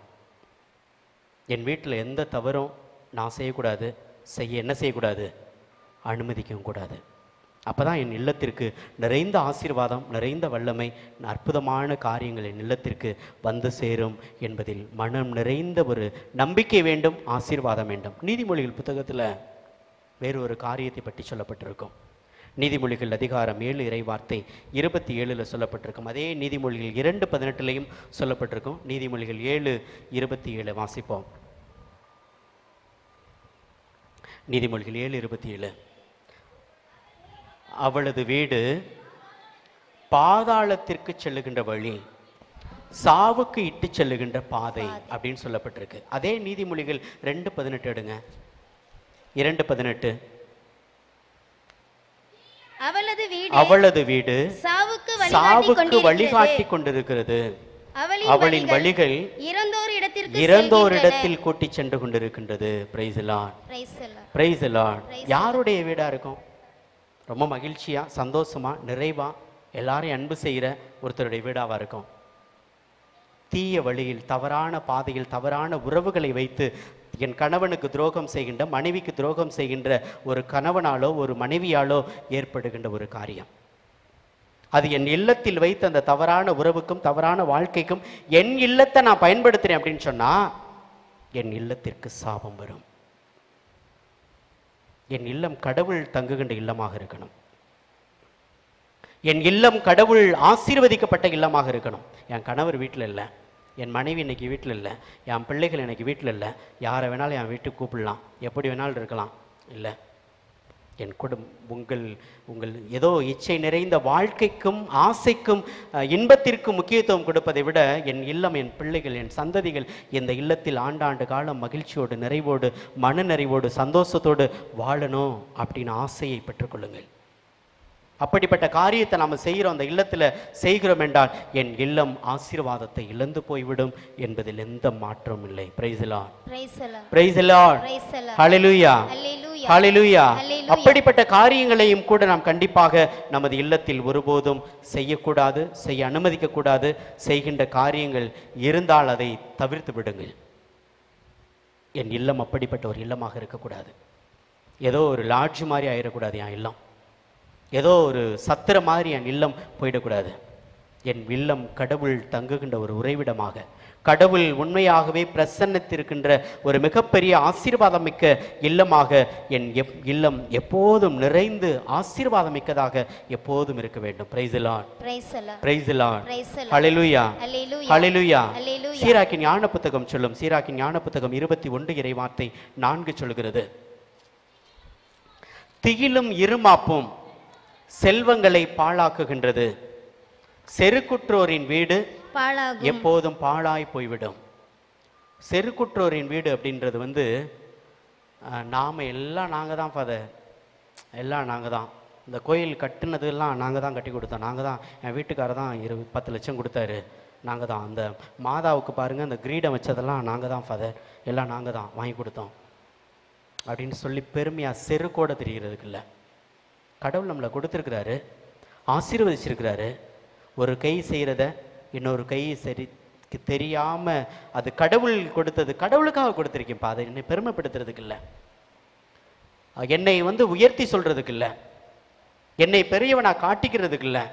செருக்கு அப்படின்றது வந்து என்னை முன்னிலைப்படுத்துவது, பிறரை ரொம்ப இழிவாக கேவலப்படுத்துறது, வீட்டுக்குள்ளே உட்காந்துக்கிட்டு ரொம்ப பெருமையாக எங்களை பற்றி சொல்லிக்கிட்டு இருக்கிறது, அல்லது வீட்டில் உட்காந்துக்கிட்டு இன்னொரு குடும்பத்தை பற்றி தரக்குறைவாக பேசிக்கிட்டு இருக்கிறது, புரணி பேசுறது, அத்தனையும் இன்னொருத்த யாராவது ஒரு அம்மாவை கூட்டி வச்சு வீட்டுக்குள்ள உட்காந்து பேசிக்கிட்டு இருக்கிறது. நம்ம வீட்டுக்கு ஆசீர்வாதம் இழந்து போகும். என் வீட்டுக்கு ஆசீர்வாதம் கிடைக்கும் கிடைக்கும் கிடைக்கும், ஐயோ கடவுள்கிட்ட வேண்டேன், பள்ளி ஒப்பு கொடுக்குறேன், ஜெபமாலை சொல்றேன், அது செய்கிறேன் இது செய்கிறேன், இந்த ஃபாதரை கூட்டிட்டு வந்து பிளஸ் பண்ணேன், இந்த பிரதரை கூட்டிட்டு வந்து பிளஸ் பண்ணேன், இந்த பிரதர் இந்த அபிஷேகமா ஜெபிச்சாரு, என் அன்பிய கூட்டத்தில் எல்லாரும் வந்து ஜெபிச்சாங்க, ஆனா கிடைக்கலையே, எங்க போச்சு?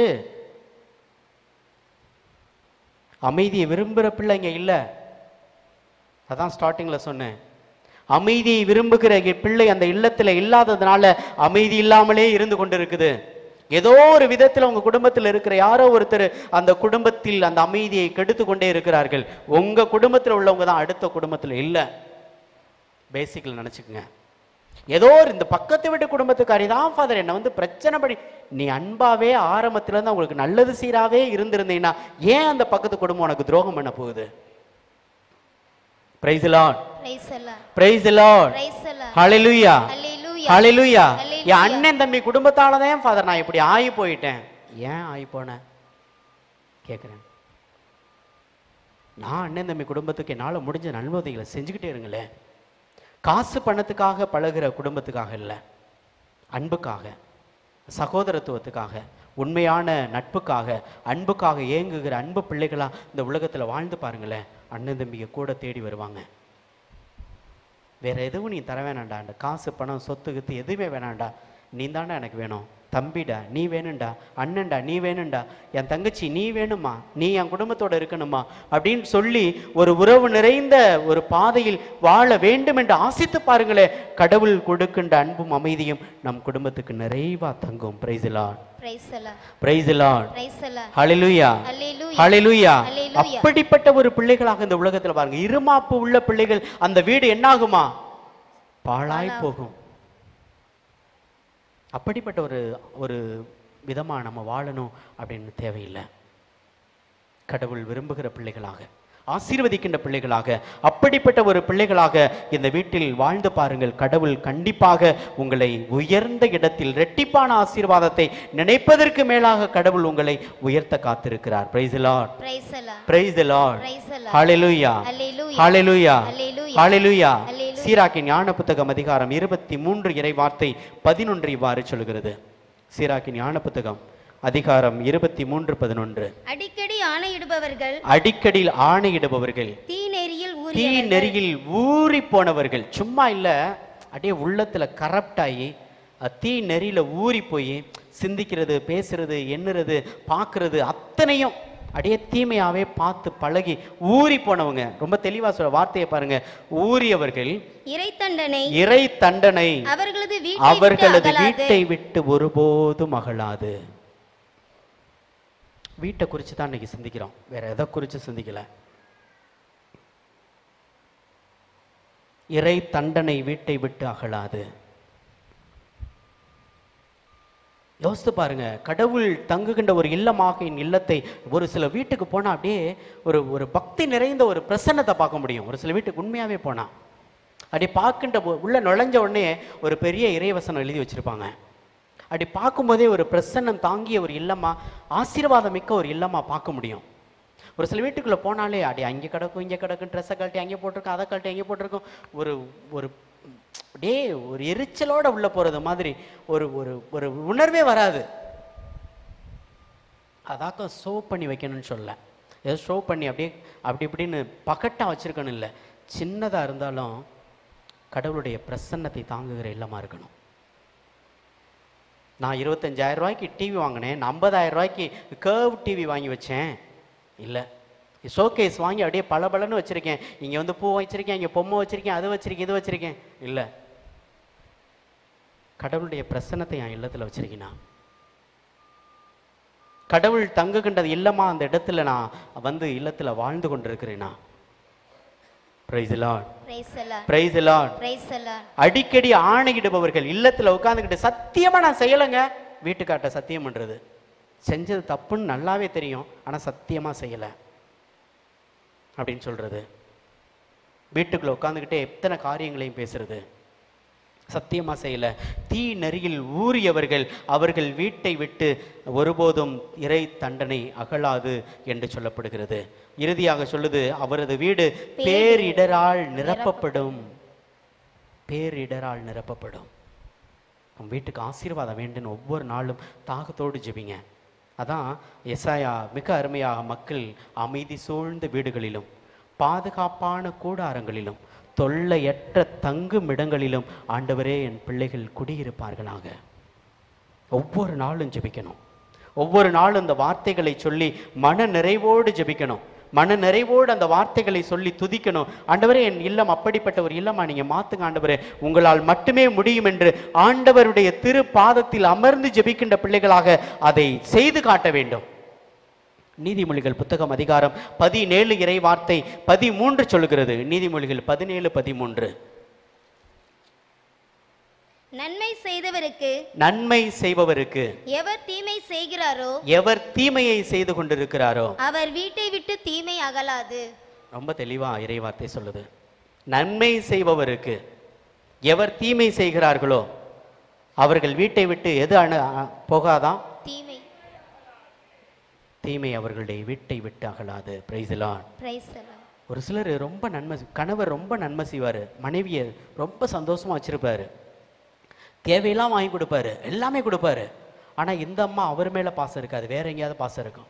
அல்லது உண்மையாவே மனைவி ரொம்ப பாசமா அளவு கடந்த விதத்துல நன்மை செய்வாங்க வீட்டுக்காரருக்கு, எல்லா விதத்திலும் உடனே இருப்பாங்க. அவருடைய சோர்ந்து வந்த நேரத்தில் கவலைக்கு உடனே இருப்பாங்க, பக்கத்தில் இருப்பாங்க. நான் தான் இருக்கேன் இல்லையா, உனக்கு என்னையா கவலை, நான் என்னை விட உனக்கு என்னையா பெருசு அப்படின்னு ரொம்ப பாசமாக அன்போடு இருப்பாங்க. ஆனால் வீட்டுக்காரரு அந்த உண்மையா நன்மை செய்கிற அந்த மனைவிக்கு உண்மையோடு இருப்பதில்லை.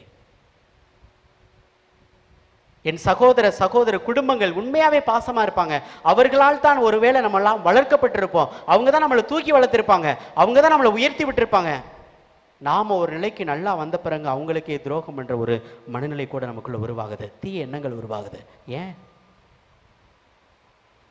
நன்மை செய்வோருக்கு நான் தீமை செய்கிற பிள்ளையாக இந்த உலகத்தில் வாழ்கிறேன் என்றால் தீமை ஒருபோதும் என் வீட்டை விட்டு அகலாது, ஒருபோதும் அகலாது.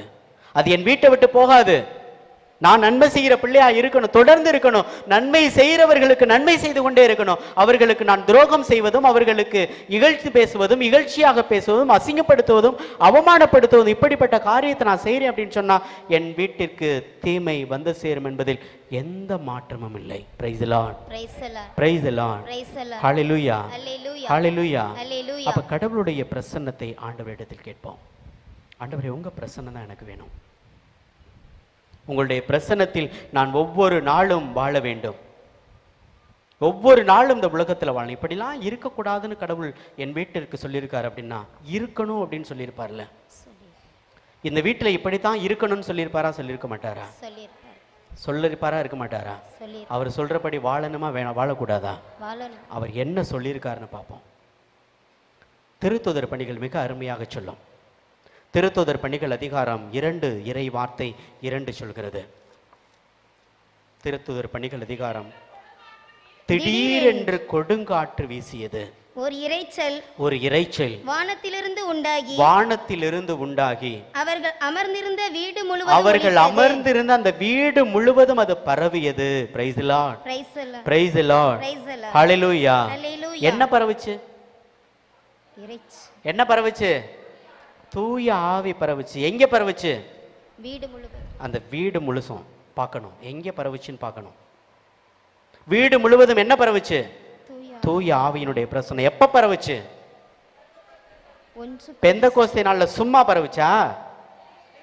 அன்னை மரியாளும் திருத்தூதர்களும் இணைந்து ஜெபித்து ஒருமனப்பட்டு இருந்தபோது தூய ஆவியானவர் இறங்கி வந்து அந்த இல்லம் முழுவதும் பரவியது என்று விவிலியம் சொல்கிறது. Price the Lord, praise the Lord. இன்னைக்கு கூடி உட்கார்ந்து வீட்டுல ஜெபிக்கிறோமா? வீட்டுல கூடி உட்கார்ந்து ஜெபிக்கிறோமா? குடும்பமா ஜெபிக்கிறோமா? பிரசன்னத்தை கொண்டு வர்றோமா என் வீட்டுக்கு? என் குடும்பத்தில் நானும் என் கணவனும் என் மனைவியும் என் பிள்ளைகளும் கூடி உட்கார்ந்து ஜெபிக்கிறோம் ஃபாதர். கண்டிப்பாக ஜெபிக்கிறோம். குடும்பம் அப்படின்னா என்ன? மனைவி மட்டும் உட்காந்து ஜெபிக்கிறதா குடும்பம்? இல்லை கணவர் மட்டும் உட்காந்து ஜெபிக்கிறதா குடும்பம்? இல்லை ஃபாதர், என் பையன் வரமாட்டான், லேட்டாக தான் வருவான் எப்பயுமே, என் வீட்டுக்காரர் எப்பயுமே லேட்டாக தான் வருவார். நாங்கள் அப்படிலாம் இல்லை, நான் தான் குடும்ப ஜெபம் தான் நான் பண்ணுறேன் ஃபாதர். அது குடும்ப ஜெபமா? குடும்ப ஜெபமா? அப்புறம் என்ன ஜெபம்? அப்போ என் குடும்பத்தில் நானும் என் வீட்டுக்காரரும் பிள்ளைகளும் இணைந்து மாமனார் மாமியார் ஒரு குடும்பமாக இருக்கிறோம் என்றால் இணைந்து ஒன்றுபட்டு ஆண்டவரை மையப்படுத்தி ஒருமனப்பட்டு ஜெபிக்கின்ற போது கடவுளுடைய ஆசீர்வாதம் அந்த ஆவியானவர் என் இல்லம் முழுவதும் தங்கும். Praise the Lord, praise the Lord, hallelujah. என் இல்லத்தில் கடவுளுடைய பிரசன்னத்தை பார்க்க வேண்டும். கண்டிப்பா பார்க்கணும். என் இல்லத்தில் பார்க்கணும். என் இல்லத்தில் அப்படிப்பட்ட ஒரு ஆசீர்வாதத்தை கண்டுகொள்ள வேண்டும். என் இல்லத்தில் நான் ஜெபிக்கும் போது என்னுடைய பிரசன்னம் உண்மையாவே ஆண்டவருடைய பிரசன்னம் நான் பார்க்கிறேன் ஃபாதர் அப்படின்னு சொல்றவங்க எத்தனை பேர்? கோயில்ல நற்கரணை எடுத்து வச்சாலே பார்க்க முடியல ஒரு சிலரால. என் இல்லத்தில் நான் உட்கார்ந்து ஜெபம் பண்ணும்போது, என் வீட்டில் ஜெபம் பண்ணும்போது, ஒரு சிலர் வீட்டுக்கு பாத்ரூம் நல்லா இருக்கணும், சூப்பராக இருக்கணும் அப்படின்னு சொல்லுவான். மனைவி சொல்லுவாங்க, எங்க கிச்சன் இந்த ஹைட்டில் வைங்க, கரெக்டாக வைங்க, இந்த டைல்ஸ் போடுங்க, கிச்சனுக்குள்ளே போனால் அப்படி எனக்கு பிடிச்சது மாதிரி இருக்கணுங்க அப்படிலாம் சொல்லுவோம். ஒரு சில வீட்டுக்காரம்மா சொல்கிறது உண்டு. வீடு கட்டும்போது ஒரு ப்ரேயர் ஹால் அப்படின்னு சொல்லிட்டு கட்ட சொல்லியிருக்கீங்களா வீட்டில்? பழைய வீடை விடுங்க, வீட்டு புதுசாக கட்டிக்கிட்டு இருக்கிறவங்க ப்ரேயர் ஹால் அப்படின்னு சொல்லிட்டு ஒரு வீடை கட்டியிருக்கிறோமா? பெட்ரூம் கட்டுறோம், தேவைன்னு கட்டுறோம். என் இல்லத்தை ஆளுகின்ற ஒரு தலைவனுக்கு என் இல்லத்தில் ஒரு இடம் கொடுக்கணும் அப்படின்னு நினைச்சு பார்த்துருக்கிறோமா? என் இல்லத்தை ஆள்வதற்கு என் ஆண்டவருக்கு இடம் கொடுக்க வேண்டும். இந்த இல்லத்துல அவர் இந்த இல்லத்தில் பிரசன்னமா இருக்கணும் அப்படின்னு சொல்லி ஒரு இடத்தை கொடுத்திருக்கிறோமா? ஒரு சிலர் டிவிக்கு பக்கத்துல வச்சிருப்பாங்க படத்தையும் போட்டோவையும். ஆமாவா, அங்கேதான் ஃபாதர் வச்சிருக்கேன். டிவிக்கு பின்னாலதான் எல்லாம் இருக்கும். டிவியையும் பார்த்துக்கிறது, அதையும் வேண்டிக்கிறது. Praise the Lord. Praise the Lord. Praise the Lord. Praise the Lord. Hallelujah. Hallelujah. Hallelujah. Hallelujah. அப்ப ஆண்டவருக்கு என்ன முக்கியத்துவம் கொடுக்கிறேன் என் வீட்டில் ஆண்டவருக்கு என்ன முக்கியத்துவம் கொடுத்துருக்கிறேன்? என் கடவுள் என்னோடு என் இல்லத்தில் தங்குவதற்கு நான் எப்படிப்பட்ட ஆசீர்வாதமான வாழ்க்கையை கொடுத்திருக்கிறேன்? என் ஜெப வாழ்க்கையை ஆண்டவர் பாத்துல ஒப்பு கொடுத்திருக்கிறேனா? என் ஜெபத்தை ஆண்டவர் பாத்துல அர்ப்பணிச்சிருக்கிறேனா? என் குடும்பத்தோடு இணைந்து ஒன்றுபட்டு ஆண்டவரை துதிப்பதற்கு, மகிமையோடு நினைத்து பார்ப்பதற்கு என் இல்லத்தை பயன்படுத்திருக்கிறேனா? ஒரு அம்மா சொல்லுவாங்க, காலையில் எழுந்திரிச்சு 3 மணிக்கு ஜெபிங்க ஃபாதர் அப்படின்வாங்க என்கிட்ட. காலையில் எழுந்திரிச்சு எத்தனை மணிக்கு? 3 மணிக்கு. அப்போ தான் குப்புறப்படுத்துங்கணும் போல் இருக்கும் இல்லை? அலாம் அடித்தாலும் சே கேட நான் ஒரு 5 நிமிஷம் தூங்கிக்கிறேன் அப்படின்னு சொல்லணும் போல தோணும். அந்த அம்மா சொல்லுவாங்க, காலையில் ஜெபிங்க ஃபாதர் 3 மணிக்கு. அந்த அம்மா சொல்லுவாங்க, நான் டெய்லி காலையில் 3 மணிக்கு எந்திரிச்சு ஜெபிக்கிறேன் ஃபாதர். காலையில் எந்திரிச்சு ஜெபிக்கிறேன் என் பிள்ளைகளுக்காக, என் வீட்டில் என் கணவருக்காக, என் பிள்ளைகள் எல்லாரும் ஆசீர்வாதத்தை. என் பிள்ளைகள் முதல்ல காலையில் கேட்குற வார்த்தை வந்து நான் ஜெபிக்கிற அந்த இறை பிரசன்னத்தை தான் கேட்கணும். நான் துதிச்சு சத்தமாக தான் பாடுவேன். ஏதோ சமாதானப்படுத்தி ஆண்டவரோட மௌனமாக ஜெபம் பண்ணிக்கிட்டு இருக்க மாட்டேன். சத்தம் போடுவேன், கத்துவேன், சத்தமாக தான் பேசுவேன். இறை வார்த்தையை சத்தமாக தான் வாசிப்பேன். என் கணவர் படுத்திருந்தாலும் கணவருக்கு கேட்கணும் தான் வாசிப்பேன். என் பிள்ளைகள் படுத்திருந்தாலும் கேட்கணும் தான் வாசிப்பேன். என் கணவர் திட்டியிருக்கிறாரு, ஸ்டார்டிங்கில் திட்டியிருக்கிறாரு. ஆனால் ஒரு காலத்தில் அவர் இறங்கி என் கூடையும் உட்காந்து ஜெபம் பண்ணுற அளவுக்கு நான் அவரை மாற்றிருக்கிறேன். Praise the Lord. Praise the Lord. Praise the Lord. Praise the Lord. அந்த ஆசீர்வாதத்தை பார்க்க வைக்கணும். பவுலடியார் சொல்வார்ல, கணவன் கொண்டிருக்கிற விசுவாசத்தால் மனைவியும், மனைவி கொண்டிருக்கிற விசுவாசத்தால் கணவனும் ஒருவரை உயர்த்தி நிலைநாட்டி காட்டுங்கள். வாழ்ந்து காட்டணும் வீட்டில். அப்படிப்பட்ட ஒரு ஆசீர்வாதத்தை வீட்டில் நான் பெற்றுக்கொள்ள வேண்டும். என் வீடு அப்படிப்பட்ட ஒரு ஆசீர்வாதத்தில் நிலைத்திருக்கிற அற்புதமான வீடாக, அதில் நான் அதை செய்கின்ற ஒவ்வொரு காரியமும் அது கடவுளுக்கு திருப்தியை கொடுக்கின்ற, கடவுளுக்கு மகிழ்ச்சியை கொடுக்கின்ற, கடவுள் விரும்புகின்ற காரியமாக அதில் நிலை பெற வேண்டும் என்பதில் எந்த மாற்றமும் இல்லை. Praise the Lord. Praise the Lord. Hallelujah. Hallelujah. Hallelujah. இன்று வாசிக்கப்பட்ட, நான் தொடக்கத்தில் வாசித்தேனே ஒரு வசனம், எந்த வீட்டிற்கு சென்றாலும் அப்படின்னு சொல்லி, லூக்கா 6:10 இல்ல 10:6 10:5 எடுங்க பாப்போம். 10:5 எடுத்து வாசிங்க. நீங்கள் எந்த வீட்டிற்குள் சென்றாலும், நீங்கள் எந்த வீட்டிற்குள் சென்றாலும் இந்த வீட்டுக்கு அமைதி உண்டாகுக என, இந்த வீட்டிற்கு அமைதி உண்டாகுக என முதலில் கூறுங்கள். the first very word, இந்த வீட்டிற்கு அமைதி உண்டாகுக. நீங்க எந்த வீட்டிற்குள் சென்றாலும் அப்படின்றாரு ஆண்டவர். சொன்னது அடுத்த வீட்டுக்கு போனா மட்டும் நீங்க சொல்லணும் அப்படின்னு சொல்லல. எந்த வீடுன்னா அர்த்தம் என்ன? யா வீடும் கூட. உங்க வீட்டுக்குள்ள போகும்போது என்னைக்காவது சொல்லியிருக்கீங்களா, ஆண்டவரே இந்த வீட்டுக்கு அமைதி கிடைக்கட்டும் சொல்லியிருக்கீங்களா? உங்க வீட்டுக்கு நீங்க சொல்லுங்க, அப்பதான் அடுத்த வீட்டுக்கு போகும்போது சொல்லுவீங்க. உங்க வீட்டுக்குள்ள நீங்க அடி எடுத்து வைக்கும்போது, ஆண்டவரே இந்த வீட்டுக்கு அமைதி கிடைக்கட்டும்டா, இந்த வீட்டுக்கு அமைதி கிடைக்கட்டும்பா, ஆண்டவரே இந்த வீட்டுக்கு சமாதானம் கிடைக்கட்டும்பா, ஆண்டவரே இந்த வீட்டுக்கு சந்தோஷம் கிடைக்கட்டும்பா, இந்த வீட்டுக்கு நிம்மதி கிடைக்கட்டும்பா அப்படின்னு சொல்லுங்க. வீட்டுக்கு முன்னால் பல வீட்டில் நாய்கள் ஜாக்கிரதை அப்படின்னு எழுதி வைப்போம். வீட்டுக்கு உள்ளது நாயா, உள்ளது நாயா, வெளியில் உள்ளது நாயான்னு தெரியாது. நாய்கள் ஜாக்கிரதைன்னு எழுதி வைக்கிறத விட இந்த வீட்டுக்கு அமைதி உண்டாகுன்னு பெரிய கொட்டை எழுத்தில் வீட்டுக்கு முன்னால் எழுதி வைங்க. உங்கள் வீட்டை பிடிக்காதவன், சண்டை போட்டவன், சமாதானம் இல்லாதவன் போனால் கூட அந்த வீட்டுக்கு முன்னால் என்னடா எழுதியிருக்கு அப்படின்னு வாசிட்டு தான் போவானா இல்லையா? கொட்டை எழுத்துல பெருசா எழுதி வைங்க. அவன் கண்ணுல படுமா படாதா? அவன் வாசிக்க நான் விரும்புறானா இல்லையோ அதை மனசுக்குள்ள சொல்லிட்டாது போவான். இந்த வீட்டுக்கு சமாதானம் உரித்தாக வாசிட்டு தான் அடுத்து அதுக்கு பிறகு திட்டிட்டு போறான். ஆமா, பெருசா அவளுக்கு சமாதானம் கிடைக்கட்டும் சொல்லிட்டு போறான், அது பிரச்சனை இல்லை. ஆனால் முதல் வார்த்தை இறை வார்த்தையை உச்சரிச்சான் பாருங்க, உச்சரிக்க வைக்கிறோம் பாருங்க, அது ரொம்ப முக்கியம். வீட்டுக்கு முன்னால் எழுதி வைங்க, இந்த வீட்டிற்கு அமைதி உண்டாக எழுதி வைங்க. நீங்கள் அந்த வீட்டுக்குள்ளே போகும்போது கூட நீங்களே சொல்லிட்டு தான் உள்ளே போவீங்க. உங்கள் கண்ணில் படுற மாதிரி இருக்கணும். Praise the Lord. Praise the Lord. அந்த வீட்டுக்குள்ளே போகும்போது நீங்களே சொல்லிட்டு போகணும், அப்பா என் வீட்டுக்கு அமைதி கிடைக்கட்டும், ஆண்டவர் ரொம்ப தெளிவா சொல்றாரு, நீங்கள் எந்த வீட்டிற்குள் சென்றாலும் இந்த வீட்டிற்கு அமைதி உரித்தாகுக என முதலில் கூறுங்கள். the first word, முதல்ல சொல்லுங்க, முதல்ல அமைதி உரித்தாகுன்னு சொல்லுங்க. நீங்க எந்த வீட்டிற்கு சென்றாலும் அடுத்த வீட்டுக்கு போகும்போது எனக்காவது அமைதி உரித்தாகுன்னு சொல்லிட்டு போயிருக்கீங்களா? ஏண்டி இவ்வளோ பெரிய டீ வச்சிருக்க, எப்படி வாங்கின? டைல்ஸ் இப்பையா போட்ட பளபளன்னு இருக்கு. அடுத்த வீட்டுக்குள்ள போனா கண்ணு வைக்கிறது. ஏதாவது கட்டியிருக்கிற சேலையை பார்த்தா புதுசா இருக்கு, இப்பதான் வாங்கினியோ? வேர்டு நான் சொல்ற உச்சரிக்கிற இன்னொரு வீட்டுக்கு போகும்போது, ஆண்டவரே இந்த வீட்டுக்குள்ள போறேன், அமைதி கிடைக்கட்டும்பா. நீங்க அடுத்த வீட்டுக்கு சொல்லி பாருங்க, உங்க வீட்டுக்கு வர்றவங்க அவங்க சொல்லுவாங்க, price the Lord, praise the Lord. ஆண்டவர் தன் சீடர்களுக்கு கற்றுக் கொடுத்த வார்த்தை இது. 72 சீடர்களை இருவராக அனுப்பிய போது சொல்லிக் கொடுத்த வார்த்தை இது.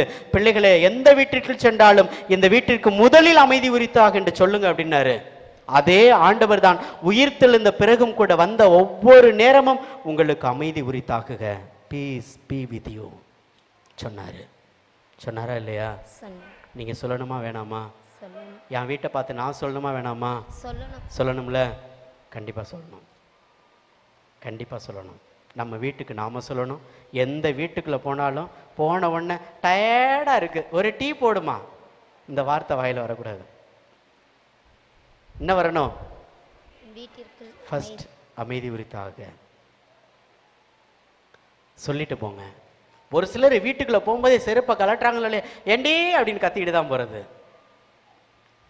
பிள்ளைகளுக்கு சொல்லுங்க, சொல்லி கொடுங்க, அப்பா பிள்ளை வீட்டுக்குள்ள வரும்போது அமைதி கிடைக்கட்டுன்னு சொல்லிட்டு வாடா அப்படின்னு சொல்லுங்க. நம்ம பிள்ளைங்கள்ட்ட சொல்லுங்க, சொல்லி கொடுக்கணும். பிள்ளைகளுக்கு நல்லதை வீட்டில் தான் முதல்ல கற்றுக் கொடுக்கணும். அதுக்கு பிறகுதான் ஸ்கூலு, அதுக்கு பிறகுதான் இந்த ஆலயம். நல்லதை கற்றுக் கொடுக்கின்ற முதன்மையான இடம் என்பது முதல்ல வீடாதான் இருக்கணும். திருத்தூதர் பணிகள்ல மிக தெளிவா பார்க்க முடியும். திருத்தூதர் பணிகள் அதிகாரம் 5 இறை வார்த்தை 42 பார்க்கலாம். திருத்தூதர் பணிகள் அதிகாரம் 5 இறை வார்த்தை 42. திருத்தூதர்கள் நாள்தோறும் கோவிலிலும் வீடுகளிலும் தொடர்ந்து கற்பித்து இயேசு கிறிஸ்துவை பற்றிய நற்செய்தியை அறிவித்து வந்தார்கள். Price the Lord, praise the Lord. ஏதோ கோவில்ல மட்டும் அறிவிக்கல, எங்க அறிவிச்சாங்க? வீடுகளிலும் அறிவித்தார்கள். மறந்துடாதீங்க. உங்க வீட்டுல நீ எந்த நற்செய்தி அறிவிக்கிறீங்களா? நற்செய்தி அறிவிக்கிறீங்களா இல்லையா? வாயை திறக்க மாட்டீங்க. அடைச்சிக்கிருச்சா? ஃபெவிஸ்டிக் போட்டு எதுவும் ஒட்டிட்டாங்களா? வீட்டில் நற்செய்தி அறிவிக்க வேண்டும். வீட்டில் நற்செய்தியை சொல்ல வேண்டும். கணவருக்கு சொல்லுங்க, மனைவிக்கு சொல்லுங்க, பிள்ளைகளுக்கு சொல்லுங்க. இறை வார்த்தையை அறிவிங்க. ஒரு அம்மா அருமையா ஒரு இறை வார்த்தை வசனங்களா வீட்டில் சுற்றி ஒட்டி வச்சிருந்தாங்க. அந்த அம்மாட்ட போய் நான் கேட்டேன், ஏமா இறை வார்த்தையை சுற்றி ஒட்டியிருக்கீங்களே, ஏமா அப்படி? இல்லை ஃபாதர், என் பிள்ளைங்க டெய்லி ஒவ்வொரு வசனத்தை சொல்லணும், டெய்லி ஒவ்வொரு வசனத்தை என் பிள்ளைங்க ஒப்பிக்கணும், என்கிட்ட சொல்லணும், மனப்பாடம் பண்ணி சொல்லணும். சுற்றி ஒட்டி வச்சுருப்பாங்க. அப்போ நான் சொன்னேன், ஏம்மா இறை வார்த்தையை தானே ஒட்டியிருக்கீங்க, கொஞ்சம் ஆர்டர் பண்ணி அழகாக ஒட்டி வச்சானம்மா அப்படின்னு சொன்னப்போ அந்த அம்மா சொன்னது, இறை வார்த்தையே அழகு ஃபாதர், அது எப்படி ஒட்டினா என்ன, எங்கே ஒட்டினா என்ன, அதை என்ன அழகாக ஒட்டி வைக்கணும் அப்படின்னாங்க. பிள்ளைகளுக்கு இறை வார்த்தையை கற்றுக் கொடுக்கறதுக்கு அங்கங்கே ஒட்டி வைக்கிறாங்க. ஒவ்வொரு நாளும் ஒவ்வொரு இறை வார்த்தையை மனப்பாடம் பண்ணி என்ன செய்யணும்? சொல்லணும் அப்படின்னு சொல்லி ஒட்டி வைக்கிறாங்க. நாம பிள்ளைங்க எதை ஒட்டி வைக்கிங்க? கண்டதையும் ஒட்டுங்க.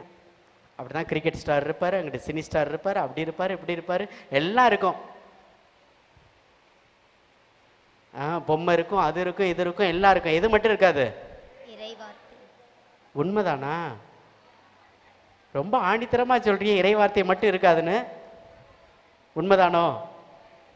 அதானே பார்த்தேன். Price the Lord, praise the Lord. இறை வார்த்தை இல்லத்தில் பிரசன்னப்படுத்துங்கள், அதை கற்றுக் கொடுங்கள். திருத்தூதர்கள் ஒவ்வொரு நாளும் நாள்தோறும் இறை வார்த்தையை தொடர்ந்து கற்பித்துக் கொண்டிருந்தார்கள். கிறிஸ்துவை பற்றிய நற்செய்தியை கற்பித்துக் கொண்டிருந்தார். எங்க? கோயில்ல மட்டும் இல்ல, வீடுகளிலும் கற்பித்துக் கொண்டிருந்தார்கள். என் வீட்டுல இறை பிரசன்னப்படுத்தி வாழுகின்ற போது கடவுளுடைய பிரசன்னம் அங்கு நிலையாய் தங்கும். Praise the Lord, praise the Lord, hallelujah, hallelujah. அதே திருத்தூதர் பணிகள் மிக தெளிவாக சொல்லுகிறது. அதிகாரம் 2 இறை வார்த்தை 46 சொல்லுகிறது. அதிகாரம் 2:46. ஒவ்வொரு நாளும் அவர் ஒரே மனத்தோடு கோவிலில் தவறாது கூடியிருந்தார்கள். கோவில்ல மட்டும் கூடல, அடுத்து பேரு உவகையோடும் எளிய உள்ளத்தோடும் வீடுகள் தோறும் அப்பத்தை பெற்று உணவை பகிர்ந்து உண்டு வந்தார்கள். Price the Lord, praise the Lord. பகிர்வை சொல்லிக் கொடுக்கின்ற இடம் உங்களது இல்லம். Price the Lord. பகிர்வை கற்றுக் கொடுக்கின்ற இல்லம் உங்களுடைய இல்லம். உங்கள் இல்லத்துல சந்தோஷத்தை கற்றுக் கொடுக்கிற இல்லம் உங்கள் இல்லம். அடிச்சு பறிச்சு சாப்பிட்றதுக்கு இல்லை. உங்க பிள்ளைங்க முன்னால 4 பிள்ளைங்க இருந்தாங்கன்னா என்ன செய்வாங்க? தாத்தா 2 ரூபாய்க்கு முறுக்கு வாங்கிட்டு வந்தாலும் என்ன செய்வாரு? 2 ரூபாய்க்கு தான் முறுக்கு வாங்குவார் அந்த காலத்துல. 2 ரூபாய்க்கு தாத்தா முறுக்கு வாங்கிட்டு வந்தாலும் 4 பேருக்கு கொடுத்துட்டு அம்மாவுக்கும் கொடுத்துருன்னு சொல்லுவாரு இல்ல. இன்னைக்கு அம்மா ஆஃபீஸில் வேலை பார்க்குறாங்க, அப்பா ஆஃபீஸில் வேலை பார்க்குறாரு. அம்மா 200 ரூபாய்க்கு வாங்கிட்டு வர்றாங்க, அப்பா 300 ரூபாய்க்கு வாங்குறாங்க. ஒரே ஒரு பிள்ளையை வச்சுக்கிட்டு அது காலுக்கு அடியில் வச்சுக்கிட்டு தனக்குத்தான் ஒன்றா உட்காந்து திங்குது. எங்கே பகிர்வு வரும்? எங்கே குடும்பத்தில் பகிர்வை பார்க்க முடியும்? இல்லாம போகுது. அந்த பகிர்வு என்பது குடும்பத்தில் வளர்த்தெடுக்கப்பட வேண்டும், குடும்பத்தில் உணர்த்தப்பட வேண்டும். பிள்ளைகளுக்கு கற்றுக் கொடுக்கணும், பிள்ளைகளுக்கு சொல்லிக் கொடுக்கணும். நீ சாப்பிட்றதுக்கு முன்னால் யாருக்காவது கொடுத்துட்டு சாப்பிடு சொல்லி பழகணும். அது கடவுளுடைய பிரசன்னமாக கொடுக்கணும். அது அப்பத்தை பெற்றுக்கொண்டார்கள், அவர்கள் ஒன்றாக உணவருந்தினார்கள் என்று சொல்லப்படுவது தொடக்க திருச்சபையில் கூடியிருந்து அவர்கள் ஒன்றுபட்டு வாழ்ந்தார்கள் என்று இந்த அப்பத்தை குறிப்பது என்பது ஆண்டவருடைய பிரசன்னத்தை குறிப்பது. அப்ப நம்ம வீட்டிலையும் அதே பிரசன்னம், அது இறை வார்த்தையாக, நல் உணவாக, நல்ல ஒரு பண்பாக, நல்ல ஒரு வாழ்க்கையாக அது பகிரப்படுகின்ற போது நமது இல்லத்திலும் கடவுளுடைய பிரசன்னத்தை கண்டிப்பாக பார்க்க முடியும். Praise the Lord, praise the Lord, hallelujah, hallelujah. அப்படிப்பட்ட பிள்ளைகளாக வாழ்ந்து பாருங்கள். அன்னை மரியாள் ஒரு காரியத்தை செஞ்சாங்க. லூக்கா நற்செய்தி அதிகாரம் 1 இறைவார்த்தை 40 பார்க்க முடியும். அன்னை மரியாள் எலிசபெத் அம்மாளை சந்திக்க சென்றார்கள். எலிசபெத் அம்மாளை சந்தித்து என்ன செஞ்சாங்க? லூக்கா 1:40 என்ன சொல்லுது? செக்கரியாவின் வீட்டை அடைந்து எலிசபெத்தை வாழ்த்தினார். எங்கே அடைந்து? செக்கரியாவின் வீட்டை அடைந்து. ரொம்ப முக்கியம். இறைவார்த்தை மிக தெளிவா சொல்லியிருக்கு. எங்கேயோ போய் வாழ்த்தினாங்க, காட்டுல வாழ்த்தினாங்க, கரையில வாழ்த்தினாங்கல்ல. செக்கரியாவின் வீட்டை அடைந்து எலிசபெத்தை அன்னை மரியாள் வாழ்த்தினார்கள். ஒரு வீட்டுக்குள்ள போனா பிறரை வாழ்த்தணும். நல்லா இருக்கீங்கம்மா, அழகா இருக்கீங்க, சிரிச்ச முகத்தோடு இருக்கீங்க, எப்படி இந்த மாதிரிலாம் உங்களால் இருக்க முடியுது அப்படின்னு சொல்லணும். சந்தோஷமா இருக்கீங்களே, நிம்மதியா இருக்கீங்களே, இப்படிதான் இருக்கணும், உங்களை பார்த்தா எனக்கு உங்களை போலே வாழணும் தோணுது அப்படின்னு பிறரை என்ன செய்யணும்? வாழ்த்தி சொல்லணும். அந்த வாழ்த்து அவர்கள் உள்ளத்திற்கு மகிழ்ச்சியை கொடுக்க வேண்டும், என் உள்ளத்திற்கும் அந்த மகிழ்ச்சியை கொடுக்க வேண்டும். அன்னை மரியாளுடைய வாழ்த்து அந்த தாய்க்கு மட்டும் மகிழ்ச்சியை கொடுக்கவில்லை, அவள் உள்ளத்தில் உதிரத்தில் இருந்த அந்த குழந்தைக்கும் கூட மகிழ்ச்சியை கொடுத்தது. இன்னைக்கு நாம கொடுக்கிற வாழ்த்து எத்தகைய மகிழ்ச்சியை பிறருக்கு கொடுக்குது? பிறருக்கு வாழ்த்து சொல்றோமா? பேசிக்கா ஒரு வீட்டுக்கு போனா அடுத்த வீட்டுக்கு போனா வாழ்த்து சொல்றீங்களா? போன உடனே என வாழ்த்து அப்படின்றது என்ன? வாழ்த்து சொல்றதுனா என்ன? பீஸ் பி வித் யூ, அமைதி உரித்தாகுக. அதான் கடவுள் சொன்ன வாழ்த்து இல்லையா? ஆமாவா இல்லையா? ஆண்டவர் இயேசு பிள்ளைகளை பார்த்து சந்தித்து கூறிய வாழ்த்து என்பது உங்களுக்கு அமைதி உரித்தாக. இன்னைக்கு எல்லாம் என்ன சொல்றோம்? குட் மார்னிங் அப்படின்றோம். பிரைஸ் லார்ட் சொல்லுங்க, இயேசுவுக்கு புகழ் சொல்லுங்க, ஒருத்தரை சொல்லி வாழ்த்துங்க, ஸ்தோத்திரம்னு சொல்லுங்க. அந்த காலத்துல சொன்னோம், ஸ்தோத்திரம் சொன்னோமா இல்லையா? சர்வேசனுக்கு ஸ்தோத்திரம் சொன்னோம், சும்மா சொல்லல. இன்னைக்கு அதெல்லாம் போச்சு, எங்கே போச்சு அப்படின்றதெல்லாம் தெரியல. வீட்டில் எந்திரிச்சோன்ன praise the Lord, God be with you, peace be with you சொல்லி பாருங்களேன். வீட்டுக்கார்ட்ட முத நாள் சிரிப்பாரு, 2வது நாள் சிரிக்க மாட்டாரு. முத நாள் சிரிப்பு தான் வரும் வீட்டுக்காரர் கேட்கும்போது, என்னடா முன்னாடி திடீர்னு மாறிட்டா, ஒன்றும் புரியலையே, அப்படிதான் தோணும். அது சொல்ல சொல்ல என்ன ஆயிடும்? பழகிடும். அவரையே ஒரு காலத்துல நீங்க சொல்ல வைக்க முடியும். வாழ்த்துங்கள் பிறரை, ஆண்டவருடைய திரு நாமத்தை சொல்லி வாழ்த்துங்கள். உங்க வீட்டில் சொல்லக்கூடிய வார்த்தைகளாக இருக்கட்டும், அது ஆண்டவரை மகிமைப்படுத்துகின்ற வார்த்தைகளாக அது இல்லத்தில் உருவாகட்டும். அப்படி இருக்கின்ற போது அன்னை மரியாள் கொடுத்த அந்த சந்தோஷத்தை போல நானும் பிறருக்கு அதே மகிழ்ச்சியை, சந்தோஷத்தை என் இல்லத்தில் கண்டிப்பாக கொடுக்க முடியும் என்பதில் எந்த மாற்றமும் இல்லை. Praise the Lord, praise the Lord, praise the Lord. இன்னொரு காரியத்தை வீட்டில் செய்யணும். நாம பல நேரத்தில் செய்யறதில்ல. ஒரு வீட்டில் ஒரு பொருள் தொலைஞ்சு போச்சுன்னா என்ன செய்வீங்க? தேடுவீங்களா, தேட மாட்டீங்களா? இந்த தோடை கலட்டும் போது உள்ள மரம் மட்டும் கலண்டு விழுந்துருச்சுன்னா என்ன பண்ணுவீங்க? கூட்டி பெருக்கி அள்ளிட மாட்டீங்க? செய்வீங்களா, செய்ய மாட்டீங்களா? அது கிடைக்கலைன்னா அப்படியே ஒரு வாழ்க்கையே இழந்தது மாதிரி அவர் நெஞ்சில் அடிச்சுக்கிட்டாங்க. இப்படியே என்னடா போச்சு அப்படின்னு ஒரு சோகம் தானாவே உருவாகும். அது நகையை தேடுறதுல மட்டும் இல்லை. லூக்கா நற்செய்தி அதிகாரம் 15 இறை வார்த்தை 8 சொல்லுகிறது, என் இல்லத்தில் பெண் ஒருவரிடம் இருந்த 10 திராக்மாக்களுள் ஒன்று காணாமல் போய்விட்டால் அவர் எண்ணெய் விளக்கேற்றி வீட்டை பெருக்கி அதை கண்டுபிடிக்கும் வரை கவனமாக தேடுவதில்லையா? தேடுவாங்களா, தேட மாட்டாங்களா? தேடுவாங்க. நாமளும் என்ன செய்யறோம்? தேடுறோம். வீட்டில் காணாம போன பொருளை மட்டும்தான் இது வரைக்கும் தேடிக்கிட்டு இருக்கிறோம். காணாம போன உறவையும், காணாம போன சந்தோஷத்தையும், காணாம போன நபர்களையும் வீட்டில் என்னைக்காவது தேடி இருக்கீங்களா? தேடி இருக்கமா? இல்லை. சண்டை போட்டவனாவே கிடக்குறான். அவனை சமாதானப்படுத்துறது இல்லை. அம்மா அப்பா திருவிழாவுக்கு நல்லது கெட்டதுக்கு அம்மா அப்பா வழக்கமாக வருவாங்க. 2 வருஷமா பேச்சுவார்த்தை இல்லை. அம்மா அப்பா இல்லாமல் இன்னைக்கு சந்தோஷம் இல்லடா, நிம்மதி இல்லடா அப்படின்னு தேடுறீங்களா? தேடணும். வீட்டில் தேடி பார்க்கணும். விளக்கேத்தி வச்சு பெருக்கி கூட்டுறதுக்கு பொருளை மட்டும் தேடுறோம். ஆட்களை தேடுறது இல்லை, உறவுகளை தேடுறது இல்லை, உறவுகளை வீட்டில் நேசிக்கிறது இல்லை. ஒரு காலத்தில் திருவிழா வந்துச்சுன்னா அண்ணன் தம்பி அக்கா தங்கச்சி அத்தனை குடும்பம் ஒன்னா கூடி உட்காந்து சேர்ந்து சமைச்சு சாப்பிட்டு ஒன்னா இருக்கிற ஒரு மகிழ்ச்சி இருந்துச்சு, குடும்பத்தில் நிறைவு இருந்துச்சு. அப்ப இன்னைக்கு பார்க்க முடியல.